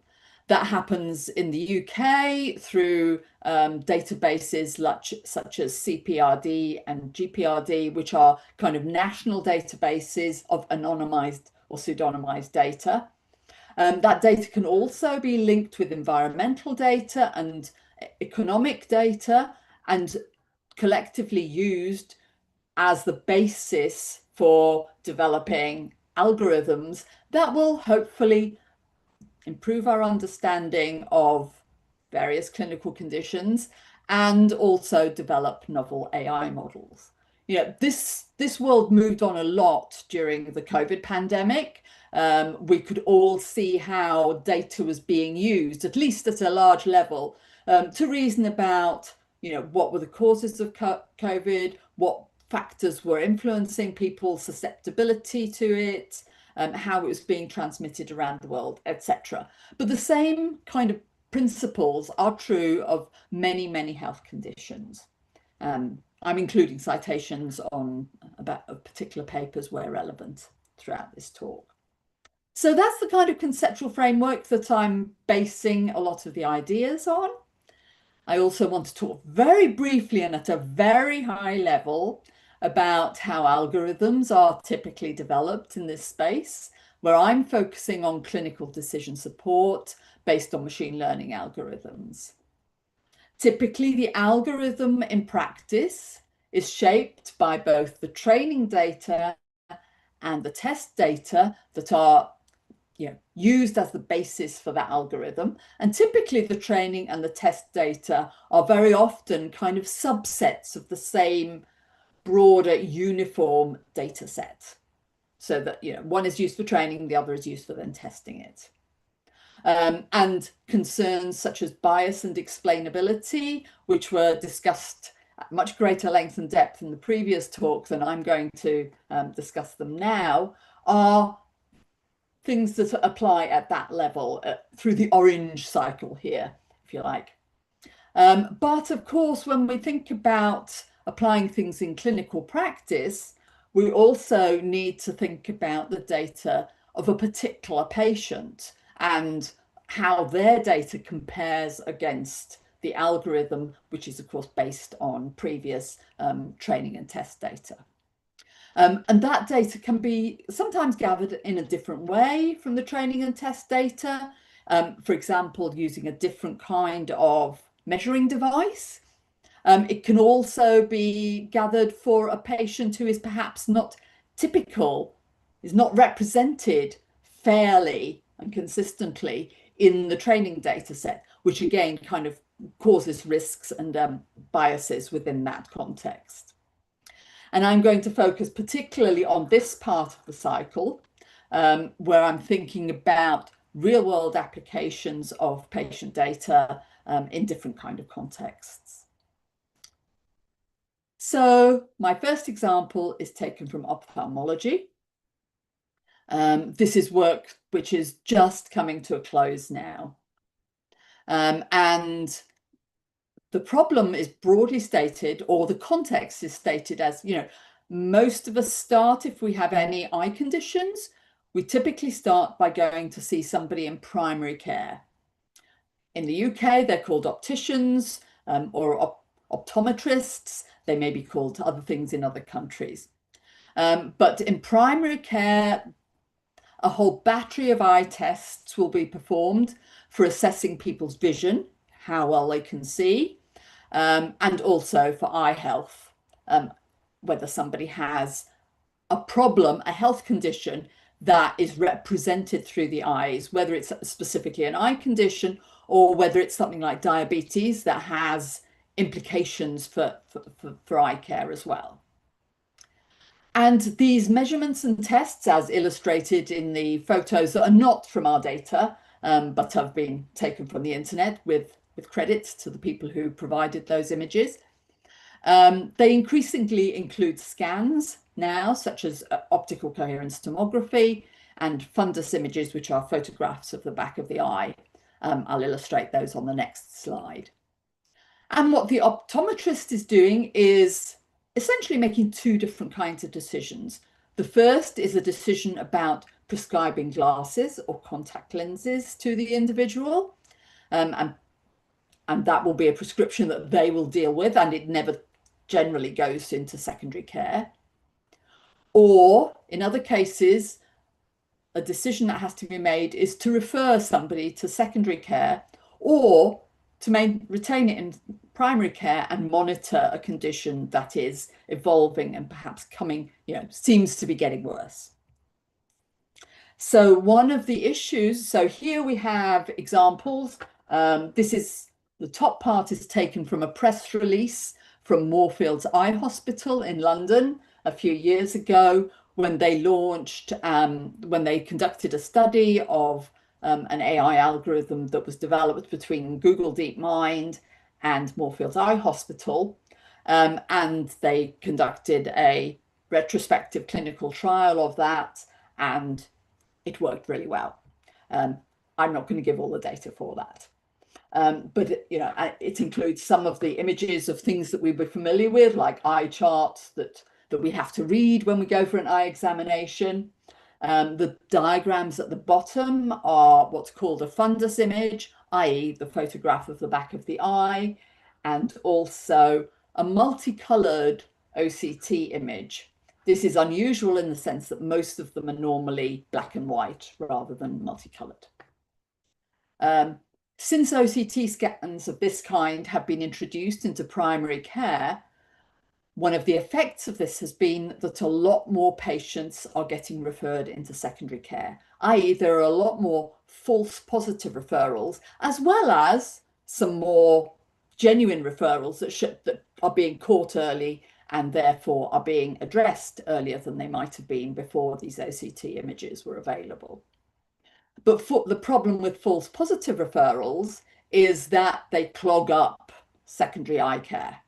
We have finite capacity. All countries have finite capacity in terms of how much clinician time there is available. And if too many people are referred, then those who are in greatest need may end up being delayed in their care because other people who didn't really need it have got into the queue before them. So one of the issues that we're trying to address is to think about how do we make the AI decision support in this context more effective to reduce those false positives and to improve the true positives in this context. And so the algorithm that was developed between Google DeepMind and Moorfields Eye Hospital made recommendations about both the diagnosis of an eye condition and referral. It doesn't deal with do you need glasses or not? It's only about clinical health conditions related to the eyes. And how reliable this algorithm was tested initially through the retrospective clinical trial that basically used the same data set or the same kind of data gathered from the same kind of machine. And much more recently, we have run another clinical trial that is a prospective trial that I'll talk about in just a few minutes. Other questions from a kind of my perspective as an HCI professional relate to how the introduction of this into clinical practice changes the workflow and the experiences of both the primary care clinicians and the hospital doctors, the ophthalmologists in hospital care. I'm not going to talk about that right now, but I am going to talk more about how the display of information affects their clinical decision making. But before I address those questions, I want to just very briefly introduce the algorithm at a high level of abstraction. Basically, the algorithm consists of two sub-algorithms. So this is here a black and white OCT image. You or I, and unless I happen to have any ophthalmologists on the line, most of us will have very little idea about how to interpret that. But the first algorithm that was applied to the OCT scans, oh, I should say, an OCT scan is not just a single static image like that. It's a set of typically 128 or a similar kind of number of slices, photos taken through the eye as part of the scan. So this is just one of 128 photos here. And the first algorithm developed a segmentation map, which hopefully you can see the kind of similarities between the two here, particularly the little mountain range in the middle. I'm not going to try to explain it because that's, again, outside the scope of this talk. But what you can, I think, is interesting in this one is that if you look very closely, I don't know whether you can see it on your screens, but there's a little blue area there, which is actually pretty hard to spot on the original image, but has been identified by the AI segmentation map as being an area that is significantly different in some ways from the surrounding areas of the retina. The second algorithm then produces probability maps in terms of the diagnosis. Again, I'm not going to talk through the details of the clinical condition because A, I'm not a specialist, and B, I'm assuming you're not either. But it offers diagnostic probabilities. These are not probabilities that add up to 100%. That should be pretty obvious there. But it's the probability of one thing versus not that thing for each of the conditions that are being considered in this context. And it also offers up a referral suggestion. This particular one is slightly unusual referral suggestion in that it might be an urgent referral or it might be routine, and the algorithm is not particularly certain about which of those it might be. So that's the background to the AI in this for this particular study. And just to mention that prospective clinical trial, what we have done, and I should say that my part in this particular part of the project has been fairly small, is that there have been a large number of about 20 primary care practices involved who refer patients to about 4 or 5 hospitals across the UK. And the optometrist is making a decision based on the OCT image and the other data about a particular patient. And the data is also being sent to secondary care to the hospital where, sorry, I need to barely touch this and it seems to go. An ophthalmologist also looks at the data and forms a different kind of expert judgment. So an ophthalmologist is a doctor, an optometrist is more equivalent to a nurse. You know, they're a primary care clinician rather than a secondary care clinician. But the same data has also been given to an AI algorithm to assess how well it compares with both the ophthalmologist's decision and the optometrist's decision based on basically the same data. The AI decision has not been used to influence patient care at all at this stage of the project. So what was found with, I'm not going to compare these two because that's just teleophthalmology, which is outside of scope, but comparing clinical practice with the AI analysis that was shadowing it, what we found in the project is that nearly half of the cases could actually not be analysed due to the variety of different OCT scanners and the qualities of different OCT images from different machines, that meant that the algorithm that we were working with actually couldn't test those particular scans. However, where data originated from the same devices as the training and test data, so it's new data, but it's the same device, performance was better than optometrists. And where it did not come from the same kind of device, but was still interpretable by the AI algorithm, the performance was highly variable. We couldn't really make a huge amount of sense of that data. So that's just, a quick illustration of the prospective clinical trial. Obviously, more work is needed to build on that for really thinking about AI decision-making and its role within clinical practice and its reliability within clinical practice. Thinking in more detail about how the AI might impact on a primary care physician, the questions we were asking in the study that I'm going to talk about right now are, firstly, how do optometrists make diagnostic decisions about retinal disease with and without AI, the AI output, and with or without some kind of explanation of that AI output, and what factors influence their trust in the system based primarily on the OCT scans.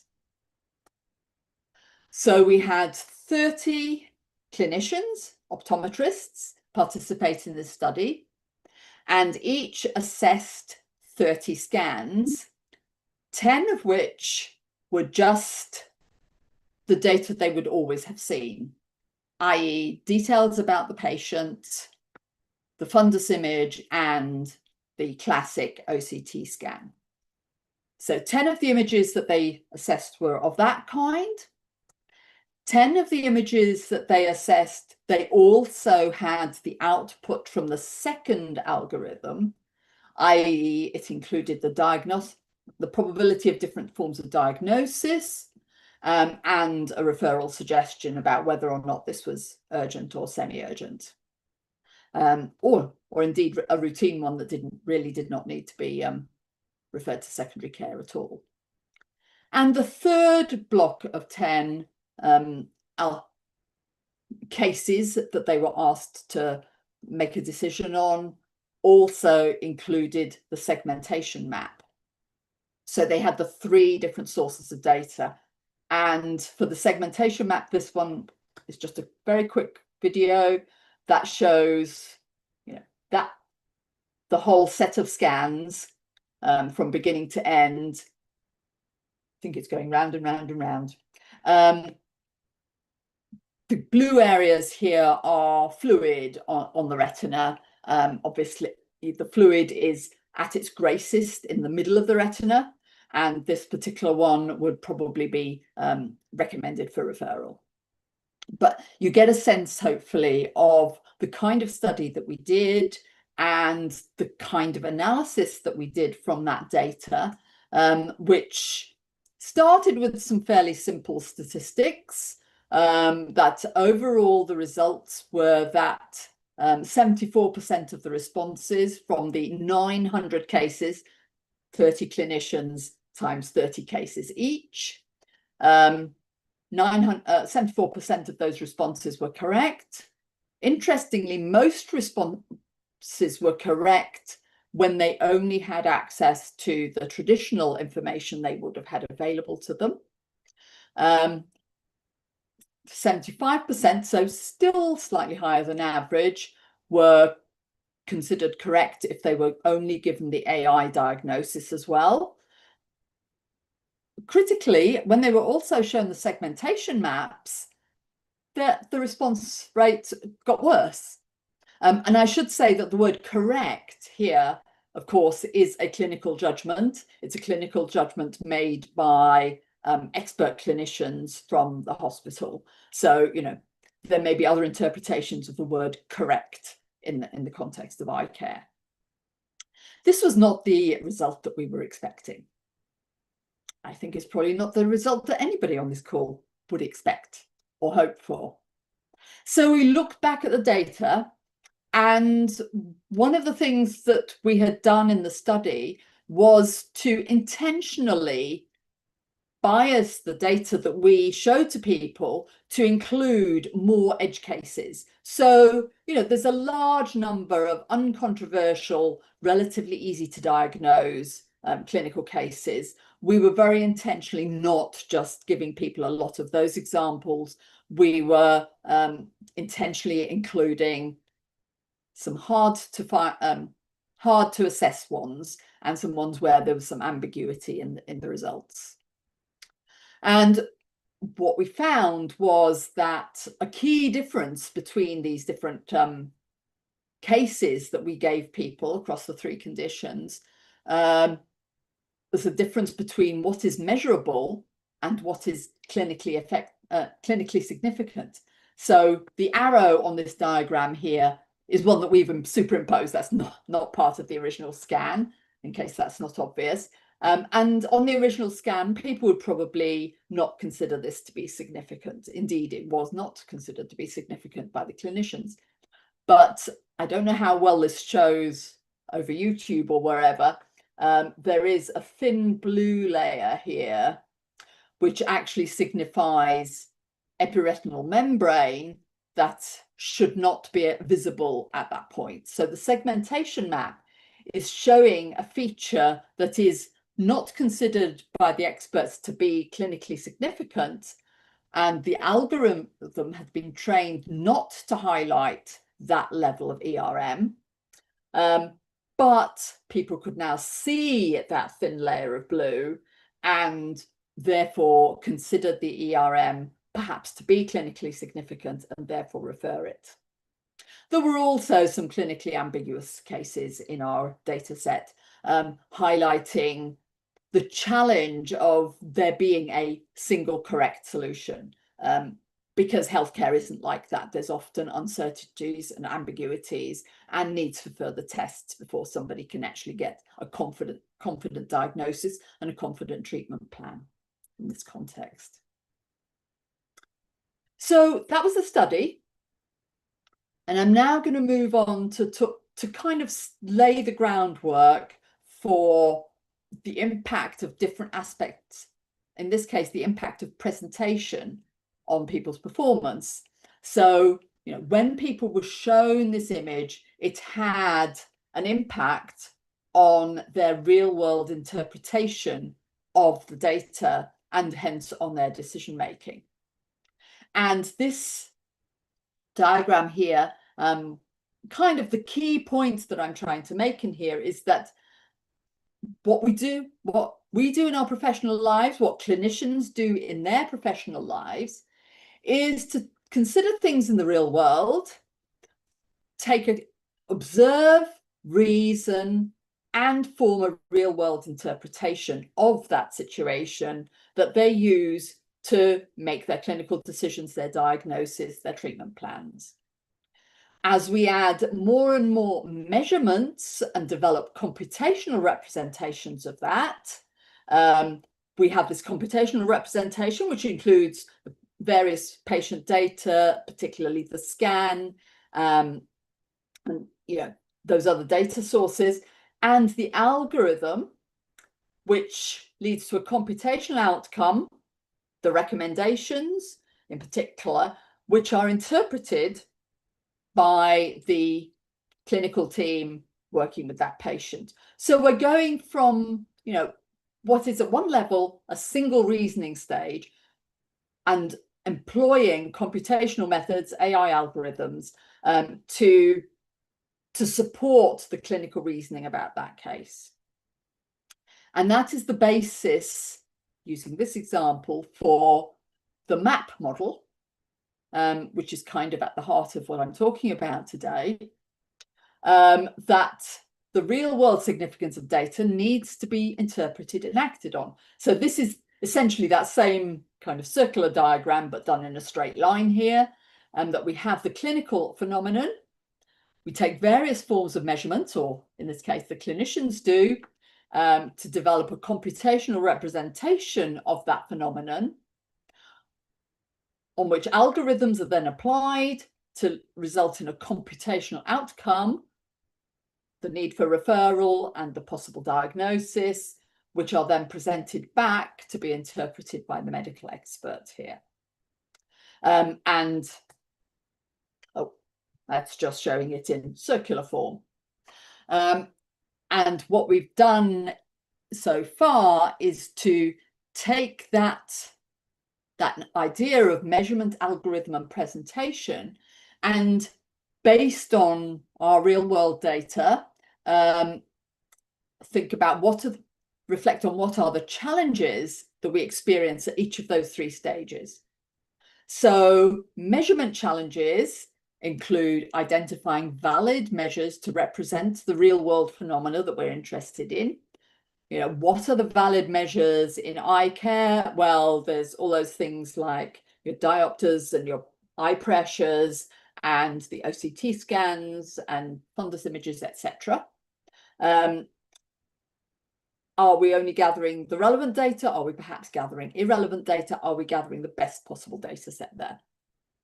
There are other challenges like integrating a wider set of data sources. So, you know, this eye care case involves integrating data from multiple data sources. There might also be other data sources that come in from the outside world in various ways. And there are other challenges like assessing the validity and completeness of the data and its representativeness in this context. I've intentionally made it fade towards the bottom to indicate that there's more down there, and I'm not going to talk through it all in the time available. But you can read it in the paper. The second stage about the algorithm is looking at computing the outcome as based on the algorithm. And, you know, there are again challenges at this phase, ensuring that the training data is a representative set of the broader population of people with whom you're likely to be working in clinical practice. There are challenges about providing inspectable and adaptable algorithms that are hence trustworthy and have the potential to be trusted effectively, and ensuring that the computation is a relevant computation, that it's not telling the clinicians things that really don't matter in this clinical context. And then at the presentation stage, again, there are challenges about how data is presented, ensuring that the relevant user group can interpret the results reliably and effectively. And, you know, the example I've just given is one where some of that interpretation was flawed at some level. Making sure that it's appropriate to the task context, supporting collaboration between people where that is relevant, making data available in a timely way, etc. So yeah, for each of these stages, there are different kinds of challenges that we have identified in our case studies.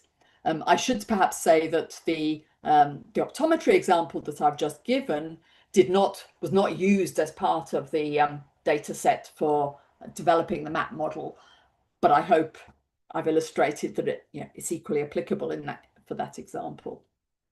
The two examples that we did use were, the first one was about Alzheimer's disease staging, and the picture on the right is an MRI image, which is just one of many, many sources of data that are used to develop the Alzheimer's disease algorithm, where the challenge is to measure what stage of Alzheimer's disease somebody is at. You know, what stage are they at now? Hence, what supports do they need? What medications might be appropriate for them? And also, how is it progressing? You know, is their progression really fast? Is it slow? Is it stable? These are the kinds of questions that clinical teams need to understand in order to work with this kind of technology. And it started with a technology innovation, which we weren't the HCI team weren't directly involved in. And an AI model of Alzheimer's disease staging and progression had been developed based on clinical biomarkers like data from cerebrospinal fluid, which is a word I find really hard to say, and also the brain volume as acquired from MRI scans, and cognitive tests like memory tests that are routinely carried out in memory clinics. So the AI model gives insights about the development of AI, of Alzheimer's disease at a population level. And the question that we were being asked to explore was how to instantiate this for an individual to support their clinical care. So we have this algorithm that's been tested in the abstract, largely in research contexts. Can it be used to support clinical care? And I'm not going to talk through this one in much detail because time does not permit. But we conducted a series of, my PhD student, Mara Bellio, conducted a series of empirical studies, and she found various gaps between the AD tool and clinical practice. For example, not all memory clinics or dementia clinics have access to all the necessary biomarkers. Many of them do not, for example, have access to CSF, that word I can't pronounce very easily, data for patients. They may have MRI scans, they may have cognitive tests, but getting the cerebrospinal fluid data is often much harder because it's much more expensive and much more specialized. The clinicians involved in this study were very concerned about trusting the outcomes of the algorithm, and we had a lot of conversations about what the sources of trust might be, based on prior examples, based on what kind of testing had been done of the algorithm, based on their own personal experience of working with these kinds of algorithms as well. And the third question was how to present results for a particular patient to inform their clinical care, which was developed by Maura using an interface, which again, I'm not going to talk through the details of right now, but the background diagram, my mouse will work, is a typical disease progression, and then the white dots and the lines show how a particular patient's state, clinical measures are changing over time, over 3 time points in this case. So they're progressing from this point to this point to this point. And that gives the clinicians a measure of their disease progression as well as what stage they're at right now in their clinical pathway. And so, this study of iCompass includes issues about how to gather good data, going from the real world to the computational representation, in this case, particularly around some of the more hard to gather clinical data sources. There are problems around the computation of the algorithm development, and particularly how clinicians can have appropriate trust in the algorithms and use them appropriately in clinical care. And finally, in this case, there are challenges around the real world interpretation. Maura did a usability test of the interface that she had developed, which was positively received by clinicians. I think they were particularly excited about the fact that it integrated data from different sources that they normally have to integrate by hand, so to speak, or they have to integrate these different data sources in their heads to form a clinical judgment. Where I don't think we're anywhere near actually being able to deliver on that just yet. In fact, I know we're not, but it shows kind of development in that direction. So we see the same kind of model and how it applies in this context. And my final example is around colonoscopy, where colonoscopy, for those of you who don't know, is an interventional procedure that involves navigating a camera and other tools through the colon in order to identify and remove polyps from the colon, particularly cancerous ones. So the research questions that we were asked to address in this study were how to draw attention to possible polyps to avoid false negatives, i.e. missing important data, but also how people respond to false positives. And I'll talk about that one second. So in the case of drawing attention to polyps, we developed 8 alternative representations, which I'm going to try and talk through very quickly. 2 of them, which I should have put in a more logical order, show the probability of there being a polyp within the current frame. Of course, because this is a live camera feed, in reality, the view is changing continuously, and so the representation, the likelihood of there being a polyp in a particular region, the probability of that being within view is changing dynamically.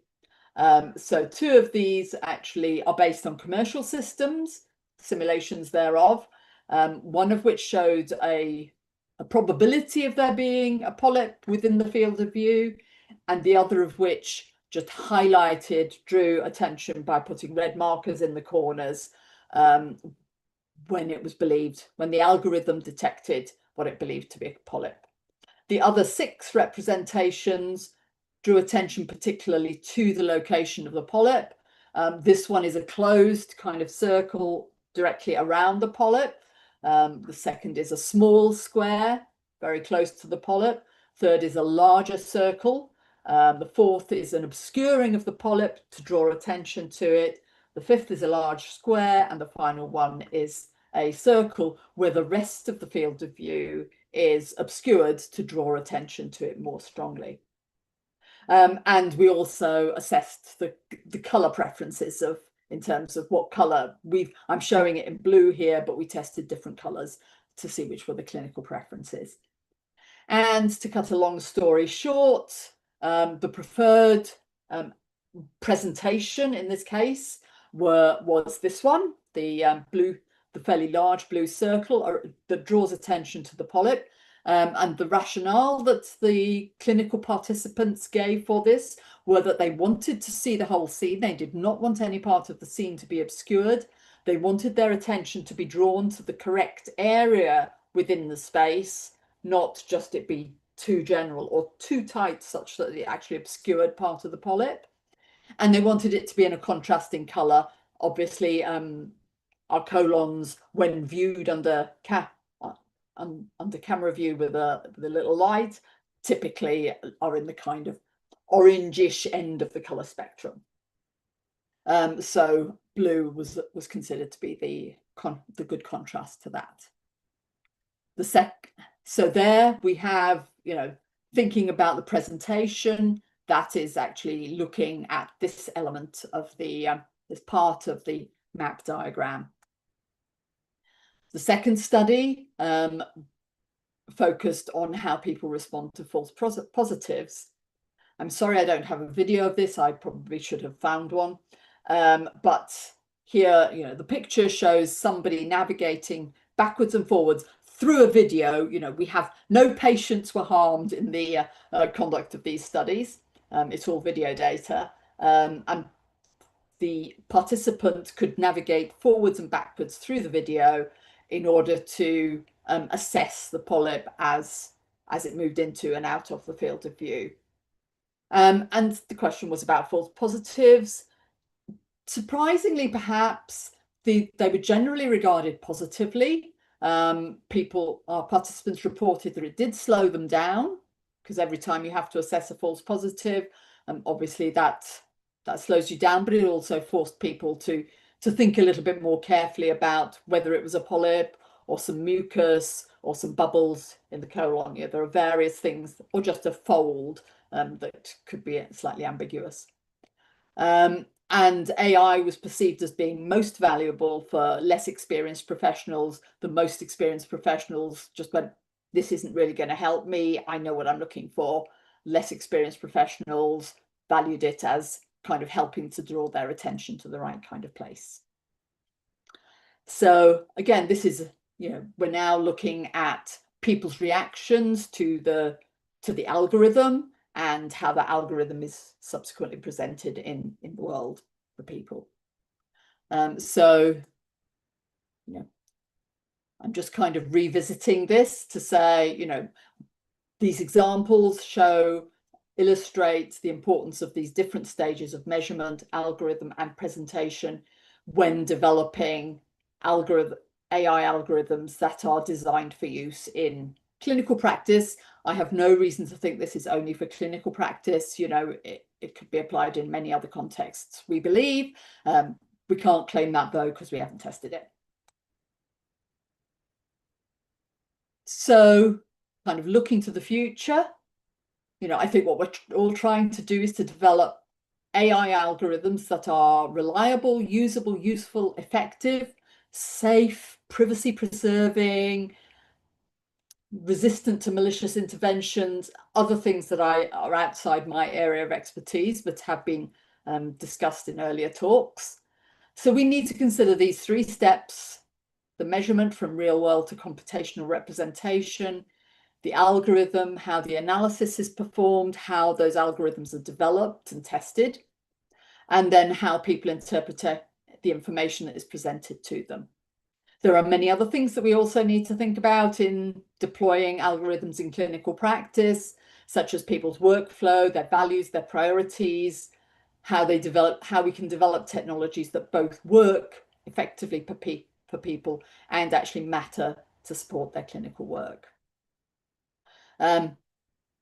This is my fridge magnet, which I have it on a filing cabinet downstairs, but if the user can't use it, it doesn't work. We can develop the most amazing algorithms, but actually if they don't work in practice, then, you know, they perhaps haven't achieved their potential. And some people would say that that means they don't work. So on that point, I'll close. I'd like to thank my team. I have the privilege of working with many different teams. I deal with a lot of different clinical contexts. These happen to be 3 projects that involve AI. The 3 people who've done the most work in relation to this, whose work I've reported, are Josie and her team at Moorfields on the eye studies, Maura Bellio and the PON team on the dementia studies, and Niels van Berkel and the Vice team on the colonoscopy studies. And with that, I will close and thank you all for your time and attention.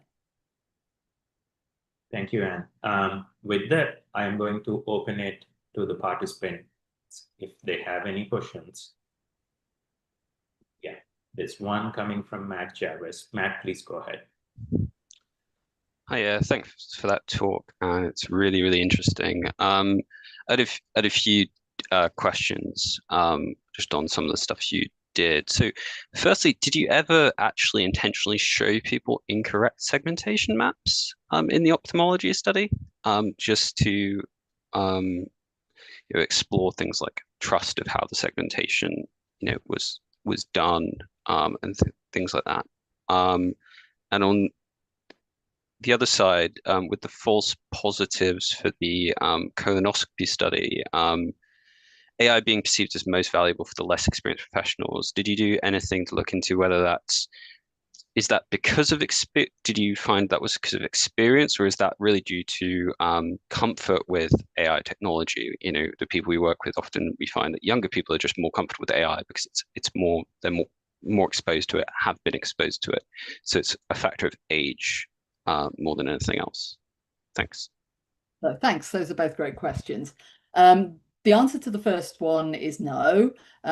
We have not tested incorrect segmentations. I think we got such a surprise when our segmentation maps were actually accurate, when they weren't actually the most effective form, that we kind of went, oh. And we then went on to address other questions about the value of the AI and the value of the segmentation maps within that context. In relation to your second question about expertise, this is what we've been told in the context of the colonoscopy study. In practice, we've explored it more, ironically, in the ophthalmology study, in that Josie has done observations and interviews with, I think it's 20 optometrists, And she found they came into 4 groups, because you're absolutely right. You know, there is this effect of youth and familiarity with particular technologies. And she ended up grouping her participants into 4 groups. There were those who had recently graduated and were there. And so this is not about the AI, but it's about the OCT scans. There were those who'd recently graduated, and those had been exposed to OCT scans in their training. They were very comfortable with them. They were very comfortable with the idea of using AI on top of the algorithms. There were those with a little bit more experience who had had some exposure when they were going through their training. So like in this case, 4 to 7 years ago, when OCT was just beginning to become popular, they would have had some exposure during their training, but relatively little.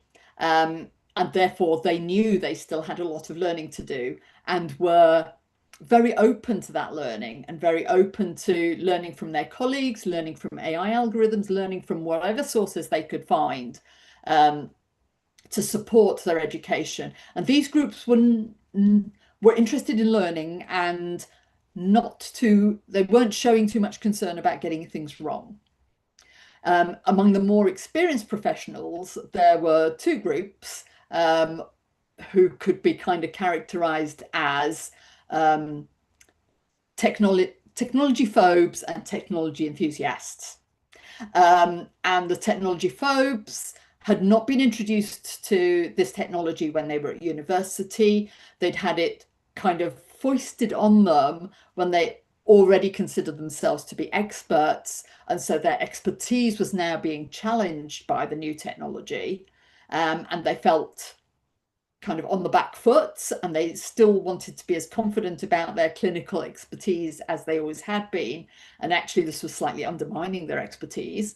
Whereas the technology enthusiasts were kind of going, oh, there's something new here. We can get it to do more things. We can learn from it. We can explore new things, and it offers new things, like earlier diagnosis for patients who have, you know, the kinds of clinical conditions where it's visible, you know, it can be detected, for example, through the OCT scan, but is not yet manifesting itself in the context of, you know, their behavior. You know, when they look at the eye chart and report things, their report is not changing significantly. So behaviorally, it's not really yet detectable, but actually clinically it is. So yes, the younger people were open to learning. They expected to keep learning. You know, they were in a sense of learning being part of what they're doing, and innovation being part of that. Whether it's, you know, I'm taking this, I'm kind of extending slightly beyond your question about AI specifically, and saying this perhaps applies to all new technologies. Whereas the more mature people whose training finished a lot longer ago, in that case, fell into these 2 camps. But in the case of colonoscopy, I mean, you know, I've watched really experienced colonoscopists. They just kind of whiz through it. You know, they know exactly what they're looking for. They know whether it's a bubble or a bit of mucus or a fold or a polyp, and they're really confident in their, you know, I don't know whether they're getting it 100% right, because I'm not qualified to judge that. But they are certainly very confident in their expertise, and therefore they don't feel that they need this help. Whereas the more junior people welcome the help, and indeed the seniors are going, well, my more junior colleagues would value this. So it is, you know, it's people's subjective views in this case, rather than, you know, a more scientific study as yet. No, that's really interesting. Thank you. I mean, I think that's particularly interesting when it's almost inverted versus some case studies we've seen. So I think a common case study is law, where you use something like an LLM for law to generate stuff. Actually, it's really unhelpful for juniors, because juniors don't know the law well enough to understand you know, what's being pushed out and whether it's bad. Whereas actually a senior person can say, write something for me, and then I can review it. Naturally, they have the capability to review it. So it's the senior people in that case who find it really, really useful. But no, Yeah, that's really useful. Yeah. Sorry, that's really interesting. I mean, because yeah, some of the things we talk about that we're sometimes worried about is that sort of, yeah, that dimension of age, whether it is experience, whether it is just reticence to use technology. And the other thing we sometimes talk about is what I've dubbed the emperor's new clothes problem, where people are too scared to say, oh, 1,000 of my colleagues have helped train this algorithm.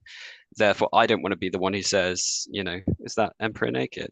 And so sometimes there's a fear, but it sounds like that's not how people are approaching it, or how people are feeling about it. We haven't had that kind of reaction in any of our studies.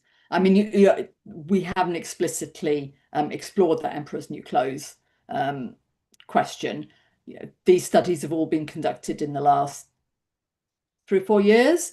Of course, LLMs really only hit the newsstands 2 to 3 years ago, and none of our studies has actually involved LLMs as such. They're all based on visual images. They're basically imaging studies.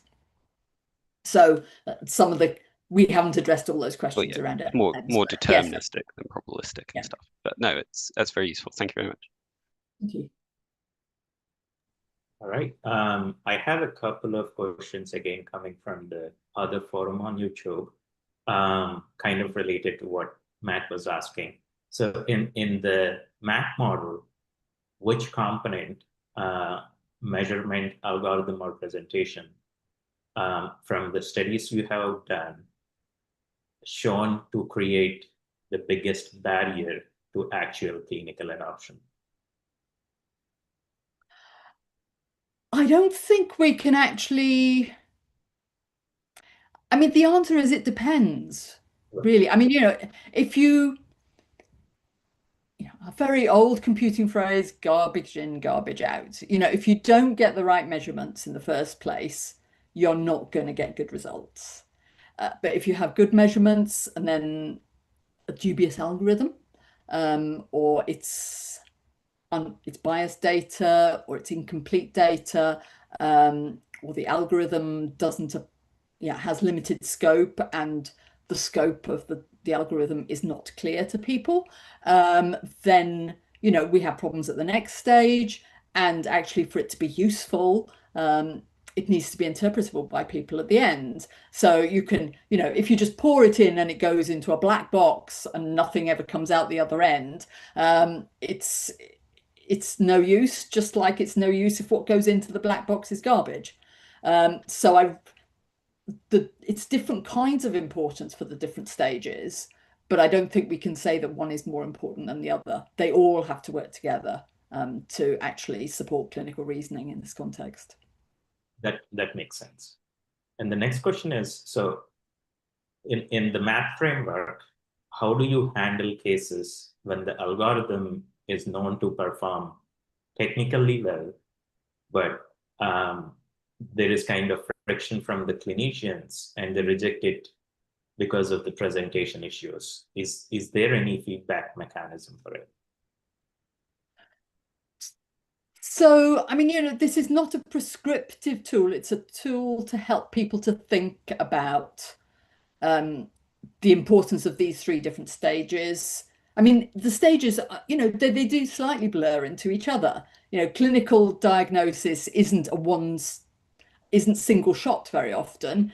There's often an iteration, and the same is true with this form of analysis. It's really encouraging people to think about those, what we're measuring, how we're analyzing it, and how we're then presenting the output back to people. And I think there's no way of avoiding doing empirical studies with users. You have to understand what matters to the clinician, what their values are, what questions they're trying to address. And those questions may evolve over time. It may be the question with a patient whose clinical condition is well understood, but the question is about how they're developing and what care they might need now will be different from somebody who's got an early, where the question is, have they actually got this clinical condition at all? it's not like there's just one question for clinicians. They are addressing different questions at different stages, and with different patients. So it's about understanding what the space of possible questions are, which ones are critical and which ones are not, and how to present information in a way that is meaningful to the clinicians involved. So, you know, I've confessed that I don't understand every diagram that I've shown today, because I'm not a clinician with that specialist expertise. You know, I don't know where to look on a fundus image or an OCT scan to determine whether or not somebody has a serious eye condition, because I haven't been trained to do that. But the clinicians, particularly the really specialist ones, know exactly where to look, and their eyes will be going straight to the right place. And the same is true for the presentation of these different kinds of algorithms. We need to develop them so that develop the presentations so that people can intuitively go to the right place. And those of us who are not health professionals don't necessarily have good intuitions about how to anticipate that. So again, I will confess, in the colonoscopy study, I thought that the one where the polyp was highlighted and the background was shaded out would be the most popular. You know, that was my intuition as a non-clinician.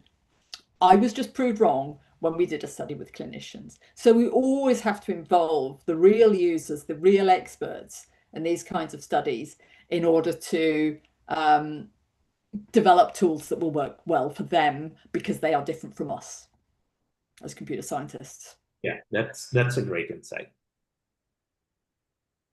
Right. Thank you so much, Dr. Blanford. And I think those are all the questions we have. It was a really great presentation. Thank you so much. Thank you. With that, we are going to move to our fourth and final speaker, Dr. Achintya Bhaumik. Dr. Bhaumik, let me introduce him. And Dr. Bhaumik is the Chief Technology Officer and Executive VP of Engineering at Starkey, a global leader in hearing technology. He leads the company's efforts to transform hearing aids into multifunctional AI-powered devices that enhance communication and monitor health. He also serves as an adjunct professor at Stanford, and he is also an affiliate faculty member at the Stanford Institute of Human-Centered AI and the Neurosciences Institute. With that, I'm going to hand it off to Dr. Bhaumik. Please take it over. Thank you very much. Good morning to everybody. Can you hear me all right? Yeah, perfect. Do you see my screen? Yes. The entire slide? Yeah, we do. Okay, thank you. And if there's any interruption of quality, please let me know. I have some audio that will play from the PowerPoint slides as well. So again, thank you for inviting me to talk to this audience today. So I'm going to focus on hearing devices, and mostly going to cover a couple of aspects of it. One is how we utilize this new breed of advanced hearing devices. In the old days, they might be, you know, there used to be hearing aids that were not so well functioning or good designs, but I'm going to share some work we've done to revolutionize them, both for the designs, but also functionalities in how we are morphing them into the interface between the human users and powerful AI models sitting in the cloud.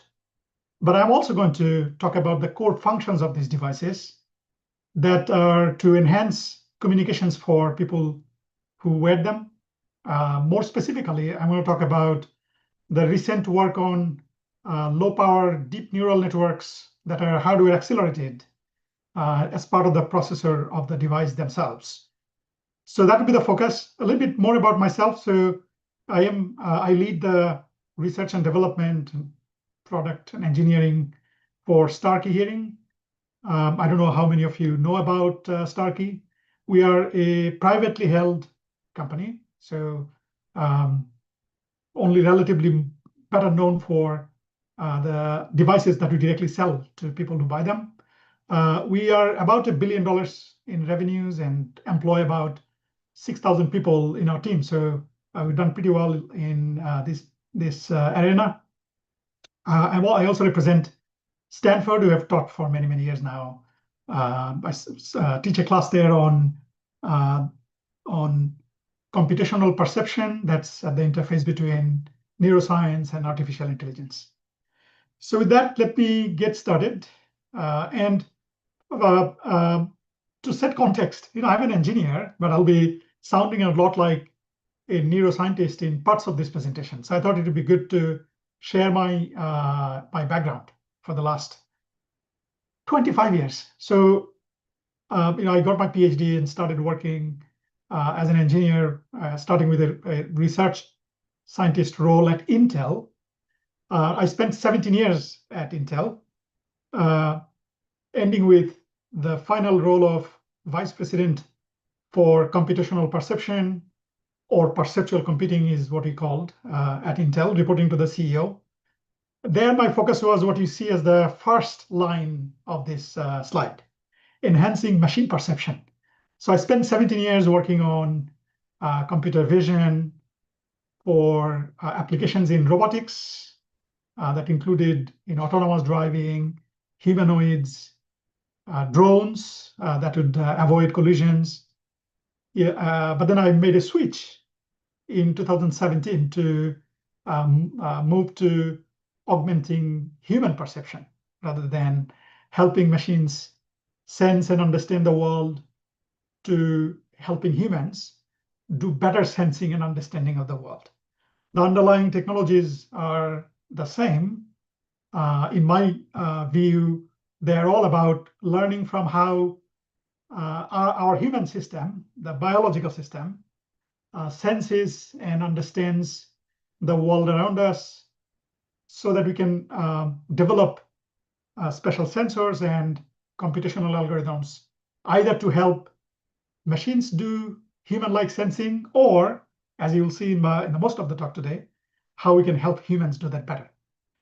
So that first 17 years, I formed and led a project at Intel that's called RealSense. So anywhere particularly when I present in IEEE forums, many would still line up and ask me questions about RealSense, because for many years I championed that product. So today I'll tell you, many of you might already know, RealSense now is an independent company. We helped spin it out of Intel as an independent company. I sit on the board as a member of the board of directors. They're doing really well. It's a technology that now powers 60% of all of the autonomous mobile robots around the world. And they're also the vision system for over 80% of all of the humanoid robots that are being developed and you see in demos and prototypes and commercial systems. So I'm really proud about how far that technology that was geared towards bringing human-like sensing to machines and robots have come. But today I'm going to talk mostly about this part, which is what I've been working on for the last 8 years. And that is to utilize, as I said, similar technology, sensors and artificial intelligence algorithms, but to transform hearing devices with them.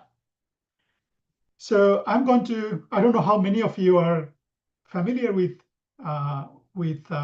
hearing aids and hearing devices, but I want to start off by first explaining the domains we wanted to address 8 years ago when I started in this area. So this slide is actually something I created back in 2017. The pictures changed, maybe some words are modified, but in principle, the theme of this slide has not changed in the last 8 years since I started working in this area. I'm going to address all of these three. So let me take a few minutes in explaining the overarching problems we wanted to solve, or opportunities we wanted to realize. First, the box on the left, and that is about helping people hear better. So what's obvious is to help people who don't hear well, people who have hearing loss. That's the obvious part. If you're not hearing well because you have sensory degradations, either in your peripheral auditory system, like your ear canal, which constitute of tiny sensory cells. And as you get older, you degrade those sensory cells, or you might be exposing yourselves to loud sound environments without knowing they're causing damage to your ear. Suddenly that causes hearing loss, so it is obvious that we want to help them. But what you might also recognize, even with normal hearing, for those of us that are still lucky to have normal hearing, recollect the time that you were at a busy restaurant, a noisy restaurant, or a cafe last time, and you were trying to have a conversation with your friend. Just how challenging it can get to understand conversations in a loud and noisy environment, even with your quote unquote normal hearing. So we focused really hard on utilizing artificial intelligence to help people hear better. I'm going to spend quite some time today to talk about that. Let's switch to the box in the middle, and that is about health monitoring, or being aware of your health conditions before they strike you or they happen. So we saw an opportunity to embed sensors and utilize machine learning algorithms into the devices that people would wear in their ear all day, to double up as a pervasive monitor for your health. And that includes physical health, that includes cognitive health. And I'm going to share some details about what we have accomplished there and what we want to do going forward. But the last part is what is probably most relevant to today's talk as well. What's the best conduit for us to talk to and communicate with a powerful large language model that's in the cloud? I could just simply talk to it and get an answer spoken to me, and I could help it translate foreign languages to me as I'm talking to somebody whose language I don't understand. Well, I can tell you how mostly people think when I ask these questions. They think, well, you can always, pick out your phone from your pocket and pull out your most popular large language model app, chat app. It could be ChatGPT, Gemini, Claude, and then just simply want to type to it or talk to it, and it will answer your question. I'm going to share a different vision today, where the technology disappears. You can simply have a conversation with the agent, and it talks back at you, and nobody even knows what you're wearing in your ear. So that's our vision about the future pervasive and ubiquitous interface between humans and AI that's enabled by nearly invisible hearing devices in your ear. So those are the three things I'm going to cover in today's talk. Intelligent hearing assisted by modern artificial intelligence, health monitoring with help from sensors and machine learning that continuously collects and analyzes data, to the third part where the device acts as your gateway to the world of information as your assistant. So let me first motivate this by those of you that are not familiar with hearing loss. I want to share some statistics from World Health Organization. 1.5 billion people live with hearing loss. So out of 7 or 8 billion people in the world, 1.5 billion people are living with hearing loss. About 500 million of them have disabling level of hearing loss. So WHO defines disability in hearing as somebody who needs amplification of the sound by 40 decibels to barely hear. Now think about 40 decibel. For engineers amongst us, the equation for dB in sound is 20 times log of the sound pressure level divided by a reference pressure level. So the reference pressure level is taken to be the minimum level of sound pressure that we can hear when we have normal hearing. and that is 20 micropascals. Let me pause and help you wonder about this a bit. We all know the ambient pressure level in the room at sea level is 101 kilopascal. 101 kilopascal pressure around us, hydrostatic pressure. If you modulate that by 20 micropascal, that's less than a billionth, in fact, 1/5 of a billionth of variation of the atmospheric pressure. A healthy hearing system can hear that. That's just how delicate our hearing system is. But for those that are living with disabling hearing loss, that's 500 million people, you have to amplify that sound by 40 decibels. So if you use that equation, 40 equals 20 log pressure level over reference pressure level, that comes to about 10,000 times magnification you have to do for sound energy. So that is why WHO calls these people disabled in terms of their hearing capabilities, because it affects their productivity at work, it affects their social engagement at home. So there's 500 million people doing that.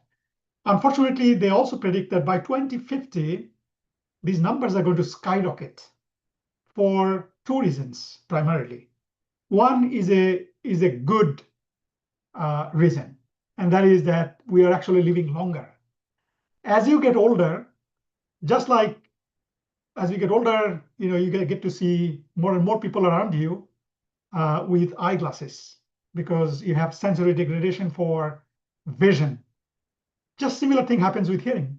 As you get older into the 60s, 70s, and 80s, likely 70, 80, in fact, 100% of the people will have hearing loss. And so that's a good reason to have, because you're living longer. But unfortunately, there's another trend that is picking up, and that is that we are finding younger people with in-ear devices or over-the-ear devices, and they are listening to loud music. And they might be going to concerts and sports stadiums. And in fact, in cityscapes are getting louder, and there is a lot of sound-induced sensory degradation that we see for ears as well. So this work is very important to help all of these people to hear better. And here's what I've done.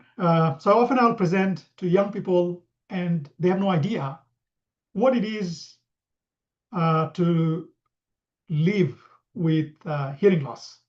So I have borrowed this video from our friends at the Ear Science Institute in Australia. What they've done is they've taken this musical performance from this artist, and they have simulated different levels of hearing loss. First, you'll hear as I play this video how the sound should be to normal hearing people. And then they will simulate how it would appear to be to someone with mild hearing loss, then moderate hearing loss, then severe hearing loss, and then finally profound levels of hearing loss, because you have all of these different gradations of hearing losses among people. So let me play this and put yourself in the shoes of someone with those levels of hearing loss. I know I'm young, could be a little bit wiser, but I've had my fair share of love, and I've seen enough of pain and hate and fire and ice to know the cold will suffice. Yes, you're surprised I'm educated. Please don't underestimate me if you cannot tolerate my opinion. How to be when we have severe hearing loss? For once in your life. And this is what profound hearing loss means. Okay, I hope you got a sense. So let me ask at least one person there. Did you hear the audio? I have to make sure that the system worked. Yes. Okay, great. So I hope you got a sense now on all of the people in your lives. It could be your grandpa, your grandma, or just your mom or dad, or your uncle, who don't hear well, and you feel like you are at a disadvantage because you have to speak more clearly and louder to them. Now, hopefully, you have a sense of empathy of how's life for them when the beautiful world of acoustics disappear from their sensory system. So I share this quote from Helen Keller, the American philosopher teacher, who was both blind and deaf. She said, blindness cuts us off from things because you don't see things around you. But to her, deafness is something that cuts us off from people because you're not able to communicate with people, you can't hear them. So it's terrible to be both blind and deaf, or blind or deaf. But this is what she had to say because she had both loss of senses for sight as well as hearing. And this is the last slide I'm going to show about the health effects as a motivation to this line of work before I dive into technology. Unfortunately, hearing loss and its effects are not limited to loss of communication. A lot of studies led by large academic research centers, including Johns Hopkins, Stanford, Harvard, and many other places, have established that the onset and persistence of hearing loss ends up degrading both your cognitive abilities as well as your physical abilities. So it's called the spiral, the downward spiral of hearing loss. Typically, it starts at the lower left, increased levels of anxiety. So when you suddenly lose 20, 40, 50, 60 decibels of hearing sensitivity, you become more anxious. Because our perceptual system, we evolved to have a sensitive perceptual system to keep us safe from the environment. And the moment your sensory degradation takes hold, your anxiety levels go up. You don't hear well, you don't communicate really well. That leads to increased levels of social isolation and loneliness. Who likes to go out to parties and have social gatherings and conversations when they're simply struggling to hear what is said? So they tend to socially withdraw and spend more time by themselves. Unfortunately, that is really bad for your cognitive system. Social isolation leads to cognitive impairment. The studies from Johns Hopkins have shown people with mild hearing loss, probably many of you do have mild hearing loss, increases the chance of dementia by a factor of 3. So relative to somebody who doesn't have any level of hearing loss.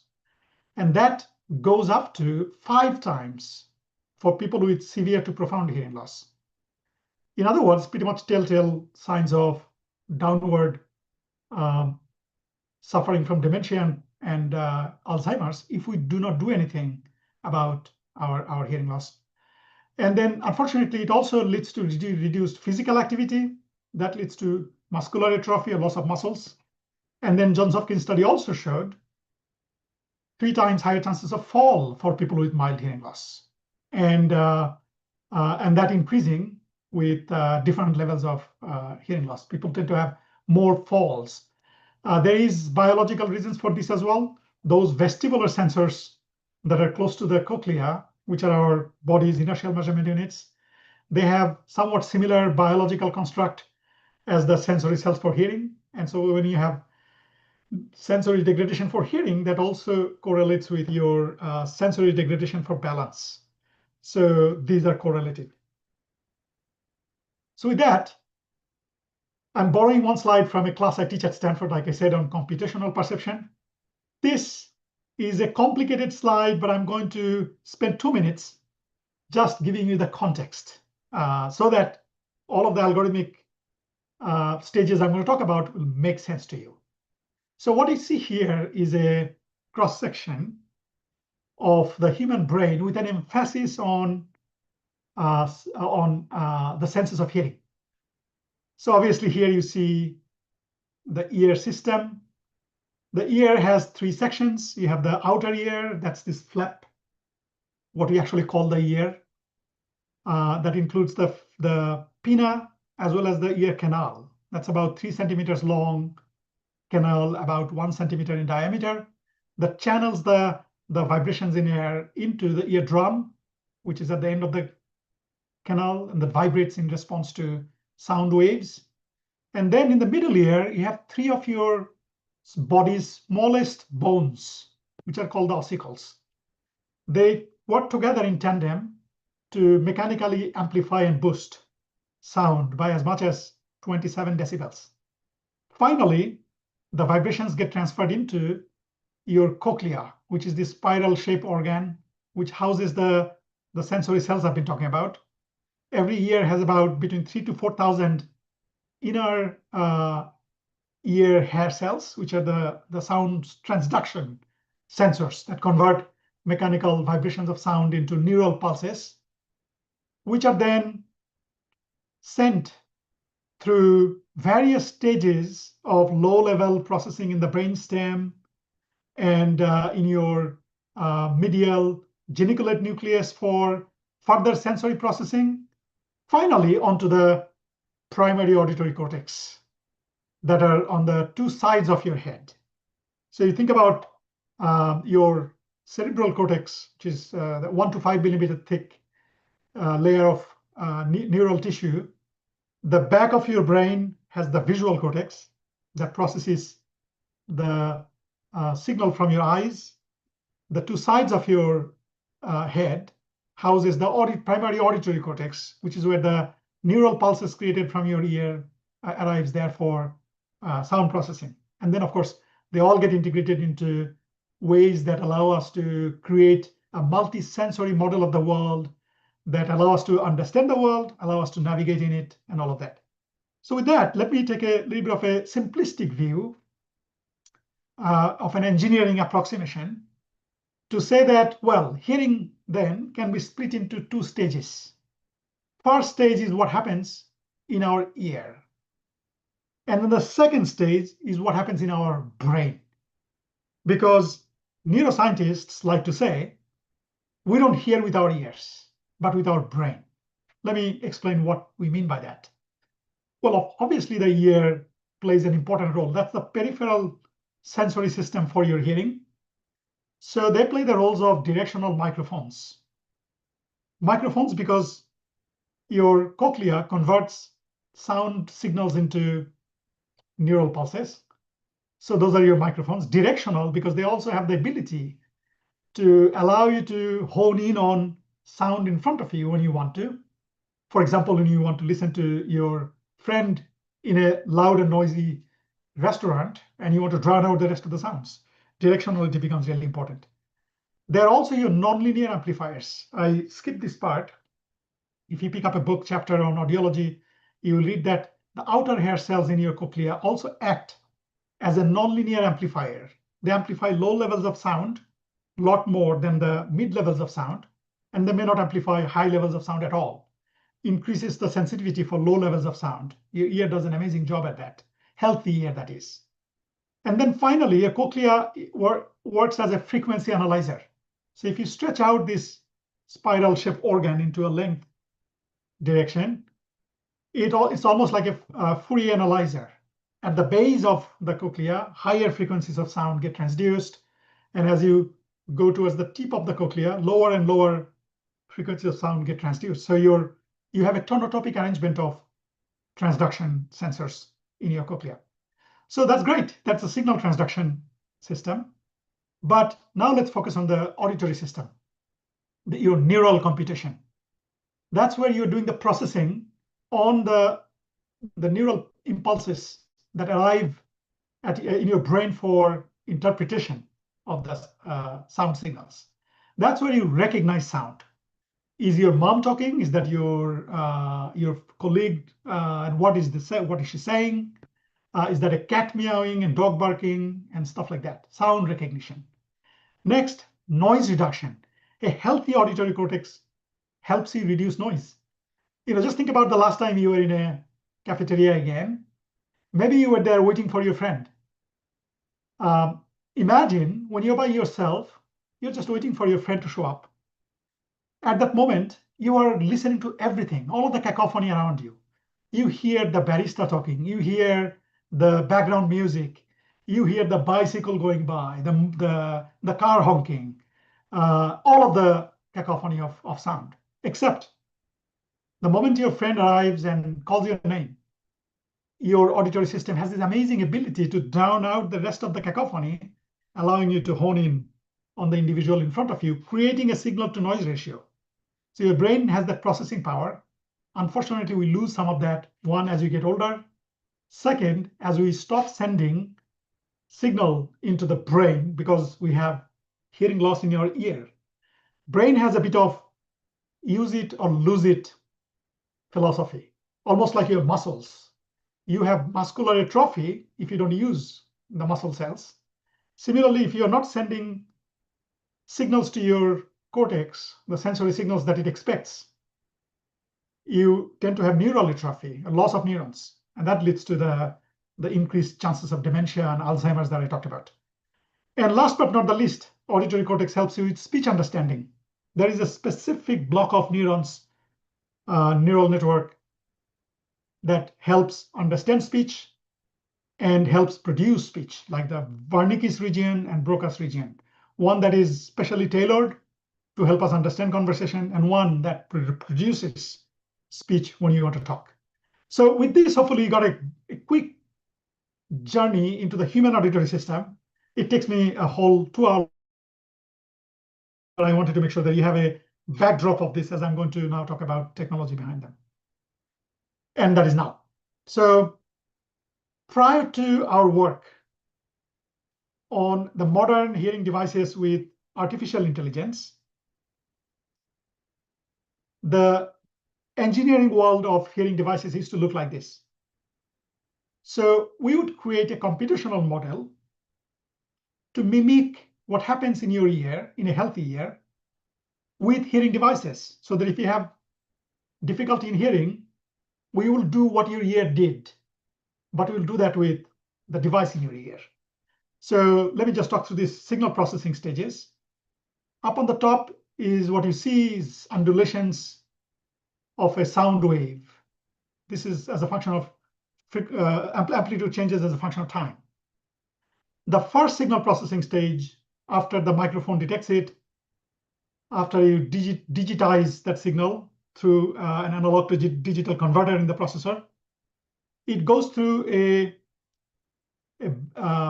filter bank to split the sound, incoming sound.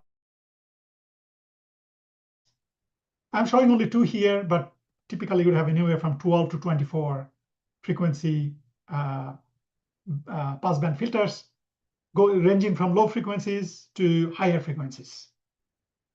The next stage, we would extract the instantaneous envelope of each of those frequency bands and then apply a nonlinear amplification to them.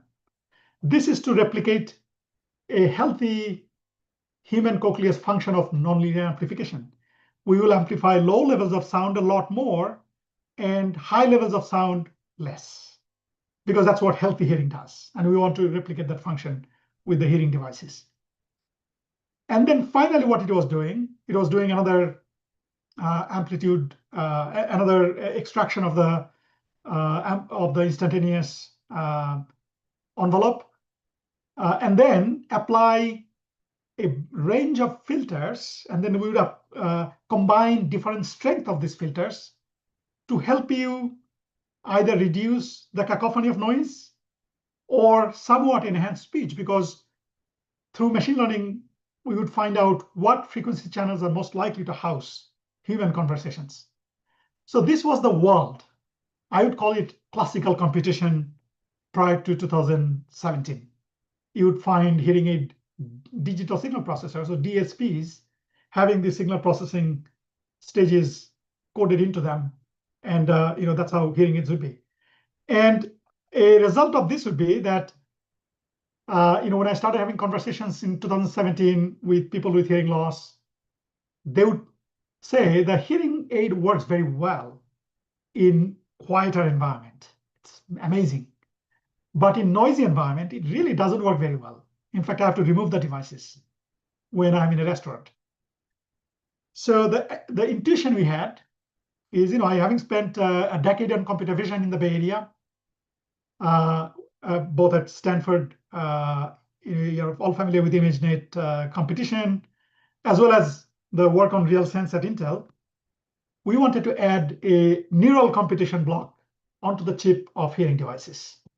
So we envision now envisioned back in 2018, starting to develop a processor that would not only have the classic computation stages that used to be common in hearing devices, but will add a neural computation block, a deep neural network that would train with data. So for example, if the objective now is to enhance speech in noise, then we would collect a lot of data that would be a pairs of noisy speech to clean speech. And the idea is if you have a lot of challenging environments, a diverse set of challenging data that you can train the system with, it would do much better job. Signal coming in from the top and going out from the bottom, it would do much better job than if the signal was coming out of the first stage. So that was the hypothesis. And I'm going to accelerate this a little bit now. So we built a processor called neuroprocessor, one of a kind, extremely low power chip that would give still at least a day of battery life for people wearing these devices. Extremely low power deep neural network combined with all of the other initial stages of signal processing that you have to do for sound. And they will be small enough, low power enough to be in a device that will meet its objective, as I said, of nearly invisible. So here is the result first I have to share with you, is when we developed a prototype, before we built a chip, we wanted to emulate this by running it on a powerful graphical processing unit of an NVIDIA GPU with a desktop computer emulating your hearing device in the ear. The results were stunning.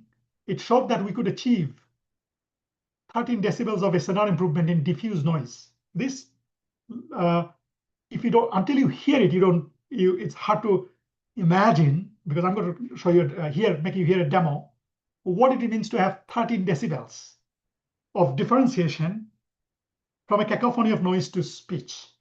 Essentially, imagine yourself in a diffuse noise environment where perhaps the speech the conversation you're trying to listen to is 10 decibel lower than the noise. If you're able to create a 13 decibel enhancement of speech over noise, you're creating a positive 3 dB of speech over the cacophony. So I'm going to, again, play a demo. Actually, in fact, I'll play a demo right now. This is going to go rather quick. It's a demo we captured in my cafeteria. This is my team, researchers in my team, built the prototype back then, which is now in the product, and I'm going to show you. But first, we're going to play first half of this, really what would it be like without an assistive device. And the second part of it will be when the signals process through a deep neural network and a directional microphone. So enjoy this. And I looked up and I said, that light is the red arrow. So there was green for the straight ahead direction. And the arrow was red. And I'm just staring at it for a moment thinking, this is really strange. For a good 2 or 3 seconds, I'm seeing cars, 2, 3. Okay, hopefully you could see the first half. You just couldn't understand anything because it was the signal level that you're trying to pay attention to was lower than the noise level. And human auditory system just cannot deal with it. And processed through a powerful deep neural network, you can create such an enhancement of speech over the noise that now you can hear very clearly. Obviously, it would not only benefit people with hearing loss, but anyone who would like to hear better in a noisy environment. So with that, we proceeded to build this product. This is how the device looks like. And of course, they come in all colors. You might be wanting a gold color device. And so this is the part that I'm not sure I'll be doing much justice. I did say that the devices are such that nobody knows you're wearing them. Only when I was in the room with you, I'll challenge you at the stage to tell me if you knew I was wearing these devices. In fact, let me move to the camera. And I can tell you, even if I was in the room right in front of you, you won't know them because they're in my ear. But up until I really remove them and show it to you, you don't know I'm wearing them. And typically in an in-person presentation, I will compare them with AirPods. right? We all love our AirPods. But when I have AirPods in my ear, what signal do I send? I probably am sending a signal to my people around me. I am busy right now. Don't come and talk to me because I'm listening to something, right? Either I'm listening to music or I'm having a meeting. I don't want to go to a family dinner or a business meeting with devices like this in my ear. And yet, when I have devices like what I'm showing you on the screen, and again, I'm showing you here on the camera, you don't even know I'm wearing them. So I have no problem going to any meeting with this device, family events, and I don't even have hearing loss. So I'll tell you why I use the product, even though I don't have the hearing loss. But the power of deep neural network-based signal processing is energy efficiency. We all know human brain is the most efficient computational system we know of. Human body consumes about 100 watts of power. The brain probably dissipates about 20 watts, and amazing amounts of compute we do with that. All of the sensory processing, decision making that's happening because the neural network architecture is inherently power efficient. So what you find is this deep neural network approach of signal processing for sound in a chip in a hearing aid is a lot more power efficient than otherwise. In fact, these devices I just showed you, they last 51 hours. And they have all of the functions of your Bluetooth earbuds. They have Bluetooth radio. They're my streaming device that I'm streaming phone calls and audiobooks and lectures from my phone, from my PCs, when I'm out and walking, listening to content from my phone all the time. And when I'm getting a phone call, I don't have to say, wait a second, let me put my devices on, because they're always in my ear already. When I'm driving, they're streaming my GPS signal, and they're doing other things that I'm going to talk about, and that is this. Now I'm going to switch for a few minutes to talk about health monitoring. Hopefully, I convinced you on the intelligent hearing part. Let me talk a few minutes about health monitoring. Well, if I have a device in my ear all the time, why can't it have the sensors in there that can do everything that my Apple Watch can do? Track my physical health. And in fact, track cognitive engagements. Tell me that I have not spent enough time today in social gatherings, because as good as it is to take 10,000 steps, it's likely even more important to have a healthy social interactions throughout your day to reduce the risk of developing dementia or cognitive decline. So one of the things that we're really proud about that we have now already completed development of already in this product is the ability to help people who have balance and fall issues. I'm sharing the data, as I mentioned before, from Johns Hopkins that showed people with mild hearing loss are prone to falling and injuring themselves 3 times more than someone with normal hearing. And then beyond mild hearing loss, every 10 decibel more hearing loss results in 40% increase in the incidence of falls. So with what we've done, we have built in inertial measurement units in this product, in these devices, so that they act as your fall detector. So if your loved ones fell, the hearing aid will automatically detect it and send messages to their loved ones. I can tell you last time I was presenting in Minneapolis, one of our patients told me we should know that we saved his life, because last December he had fallen in the icy winter in Minneapolis in his driveway, and he had lost consciousness. The fall detector built into the hearing aids detected that he fell and sent his wife and his 2 sons messages about it. They retrieved him from his driveway unconscious, took him to the hospital, and turns out he only had a dislocated shoulder. But he told me he could have died because he was unconscious in a freezing weather.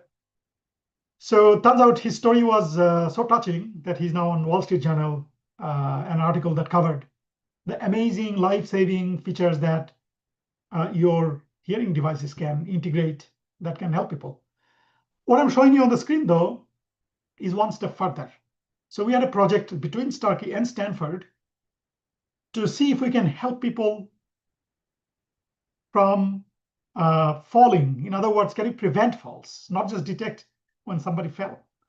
So CDC has a protocol for self-guided balance assessment that includes static balance tests, chair stand tests, as I'm showing on the middle of the slide here, and then timed up and go test. These are tests that typically a balanced neurologist would do if you showed up in the clinic complaining about your balance and history of falls. So we developed an automated way of doing that with the hearing aids themselves so that the patient can administer these tests on themselves and assess their risk of falling without going to the professional. But at Stanford, we tested this with 250 patients. They conducted these tests on themselves with AI-enabled hearing devices, and then a balanced neurologist did the test on themselves to compare the results. And these results showed amazing accuracy in correlation between the two, that we now have a feature in the product out in the market. We published a paper between Stanford and Starkey in the Journal of Otology and Neurotology on this. So we're really happy that we can make step towards preventing fall. And I'd like to acknowledge our work with Stanford University on this. With that, now I'd like to switch for the next few minutes to the final part of this presentation. Remember that I promised to talk about intelligent hearing, health monitoring, but this idea about converting your in-ear invisible devices into your gateway to personal assistant. So first, when I started talking about this back in 2018, initially it started feeling like a Silicon Valley gimmick. Who cares about it? Fortunately, today, nobody is asking me why anybody cares about it, because close to 1 billion people are actively using some sort of a language model. Majority of them are using keyboards to type, and many of them are using the voice modes to start to be comfortable in talking to the AI. If you just fast forward another 2, 3, 4, 5 years, I can guarantee you it would become part of our life. That just like I talk to you, you talk to me, and we talk to each other and people around us, it would become normal for us to have a human-like conversation with the AI agent for many things that will be helpful in our life. Not any gimmick, but many ways that it will be really helpful. Questions I have that I today type into the keyboard to either Gemini or ChatGPT or Claude answer, help me with my work, help me fill some knowledge gaps I have, information I might need, but I simply want to have a conversation like I do with humans. That's what we will do here. So we proceeded to build a first incarnation of it that's part of this device now. So you might wonder, why do we bother? Why don't we simply use Siri or ChatGPT for the matter? Well, we wanted to build a specific type of AI assistant for our users. That might be tailored to their needs. So what do they do with these hearing devices? Well, they might talk to it to change the settings of the device. You might increase the volumes in certain environments so you can hear people louder. And you cannot ask ChatGPT to do it for you because they don't have a control over the device. Or you cannot ask Siri because that's not the phone thing. You're wanting to control the hearing aids. You might want to you might want to go to restaurant mode because you may have tweaked and tailored the settings of the hearing aid to work better in restaurant environment for yourself. Okay, so that's one area where you want to control the device by simply talking to it. Second, you might want it to become your real-time information assistant. For example, I might say, hey, remind me, today at 5 p.m. I need to pick up my daughter. Or an older individual who's 80-year-old who might forget things, they might say, remind me at 8 p.m. I need to take, I don't know, Lipitor. Remind me I need to take that medicine because they forget all the time. And the hearing aid in their ear will remind them at the time. Many things you might want to be reminded about. Bring flowers to your spouse because it's your anniversary, any number of things. Call your colleague because it's their birthday. And the last but not the least, you might ask a general purpose question. I know I'm planning to visit Europe at this time of the year. Where should I go? What's happening around the world? Or I see a spot on my skin. What should I do about it? So there I might want to send it to ChatGPT. So what we did, we built a thin layer of NLP that first parses these questions very quickly. And if it's a query related to an instruction related to device, we execute instantly on the device itself. It doesn't go anywhere else. If it's to do with reminders or real-time info, it goes to a particular API and particular tools that are better suited for it. And then if it's a general purpose question, then it goes to a large LLM. And then, by the way, it includes translations. I use it all the time talking to my gardener here in Saratoga, California, who doesn't speak much English. He speaks Spanish, and I can understand what he says. Let me show you a quick demo.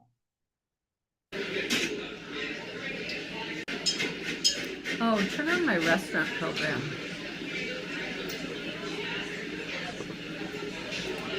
Turn the volume up, please.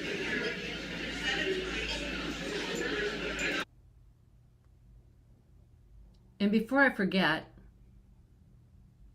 what do you want to be reminded? Remind me to take my Lipitor. When should I remind you? 10 o'clock tonight. Reminder created. What's the weather going to be like in Eden Prairie today?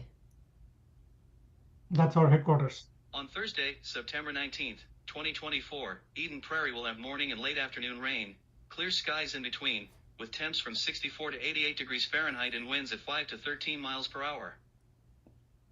So I'm thinking of going to Minneapolis next week. What should I do if I go there? Minneapolis has many great attractions. You can visit the Minneapolis Institute of Art, explore the chain of lakes, or check out the Mall of America. Enjoy your trip. Are there any foods they're famous for? Minneapolis is famous for its Juicy Lucy burgers, I didn't know wild this rice either. soup, and Scandinavian pastries. Enjoy trying these local favorites. Okay, so by the way, you see all this thing on the screen, but it is playing in my ear. I'm just talking to it, right? Just like you talk to other humans. This is my last slide to brag a little bit that we got a whole bunch of awards and rewards. I think that I forgot to include one, which is the Time Magazine's Best Invention. We got that. I'm really proud about this Artificial Intelligence Excellence Award. We got 2 of those, one for the product itself, and I'm really proud that I personally got an individual award for Artificial Intelligence Excellence Award for our use of AI in hearing devices. We got the CIS award, etc. So with that, I wanted to leave enough time for any questions that you might have. Let me stop sharing this so I can see you better. Thank you, Achin. It was great to actually see the demos of some of the products. With that, I'm going to open it for our participants if they have any questions. And I also have a couple of questions coming from people who are listening to us on YouTube forum. All right, Daniel has a question. Go on, Daniel.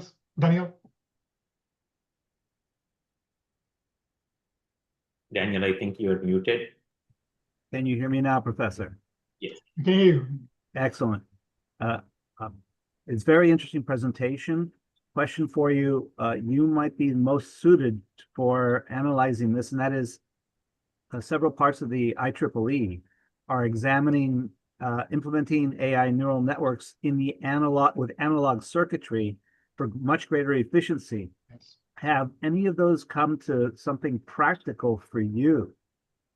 That's a great question. We are very deeply interested in the topic, and has not crossed the threshold of product level readiness yet for this technology. But I'm keenly interested in extending the battery life even further.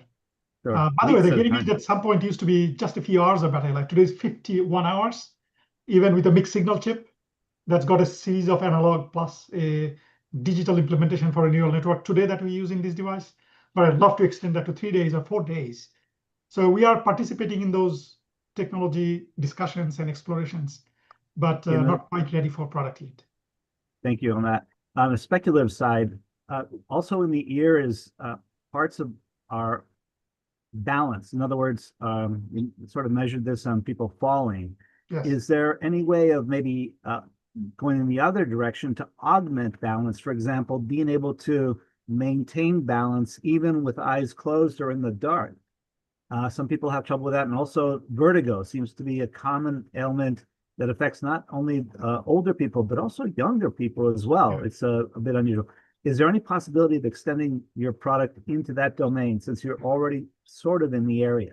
Yes, that's a great question you asked. Thank you. So, the Stanford class I mentioned I teach, one of my guest lecturers, Professor Charlie Della Santina from Johns Hopkins, as well as Kristen Stinerson at Stanford. She's the lead neurologist there on balance. So what we've done, we are doing a joint research project together, but obviously first it was to detect if somebody fell, because you have the device in your ear already. Why doesn't it double up as a fall detection? Next is, can we have people detect their risk of falling so they know they're at an elevated risk? Next stage is, can we improve their balance? So look, I'm a private company, so I can tell you about features that are coming without jeopardizing stock market. So we'll be soon releasing a feature in a couple of months, maybe in a month, that actually will have balance improvement routine built into the hearing aid itself. So for those that are at elevated level of risk, with the guidance of the hearing devices, they can do a series of routine that are well known to improve your balance and reduce the risk of falling. But you can now do that at the comfort of your home without having to go to a clinic to be administered by a balanced neurologist. So that is one. And second, I mentioned that's not quite directly related to our work, but I mentioned Charlie Della Santina. He's also working on an implanted device like cochlear implant for people who have severe vertigo because they have permanently disabled vestibular sensors. You can provide electrical pulses to have them have a sense of balance, even though their sensory organ has completely dissipated. So this is actually amazing work. I've seen patient testimonies for people who could not leave their bed now walk around because they have been implanted with devices that augment their sense of balance. Just that sounds similar to the Neuralink by Tesla. Am I reading you correctly? It is more similar to the cochlear implant devices. Mm-hmm. Neuralink is more about putting sensors directly stimulating your cortex, perhaps. Obviously, the dream that they have is we're quite far from there. As you know, what they can do now is stimulate the motor cortex neurons to help you move arms and do things that they cannot do today. That's the first stage, but their dream is about doing, stimulate sensory processing part of the cortex in the future, so you can help them hear, help with balance. They're not quite there yet. So this is more related to cochlear implant, where you are providing electrical impulses directly in the sensory system itself, not in the brain. Yes. Thank you very much for your information. Sure. Thank you. And I have a question coming from YouTube. So what privacy concerns arise when we see that the hearing devices become continuous sensing platforms? Yeah, that's a great question. Thank you. The So- users with always on AI monitoring and privacy. Yeah. So one way that these devices that I showed off, like I said, this year we'll be selling $1 billion of them. So there are a lot of people buying them. The way they're different from any consumer electronic product that you might buy off the shelf, these are FDA regulated class 2 device, HIPAA compliant. So the way that we have to architect our data processing pipeline, from information collection to curation to anonymization, to then use of the information to enhance the algorithms, to translating them to features, is under the guidelines of extreme levels of privacy and security. So they are anonymized. They have no idea who it is that you're collecting data from. We do not collect real-time audio, so your conversations are not being recorded. This is basically controlled strictly by HIPAA in the US, and you have regulatory compliance in Europe. They're even more strict. And this is all under the guidance of that. But these devices you can only buy through medical channels like Starkey Clinics. Our first one here in the Bay Area is coming up next Monday. We're opening in Cupertino. And then we have 500 clinics around the country, but we also sell through many other audiology clinics, university audiology clinics, as well as independent. You can buy them off the shelf in Best Buy. So they are regulated medical products. Sounds good. And this is a question from me out of curiosity. Now, knowing these devices are kind of working on people, so I am, assuming kind of their inferences or outputs to be very personalized depending on the situations and the context. Yep. As you manufacture these devices, how are you actually evaluating how they are working? Yes.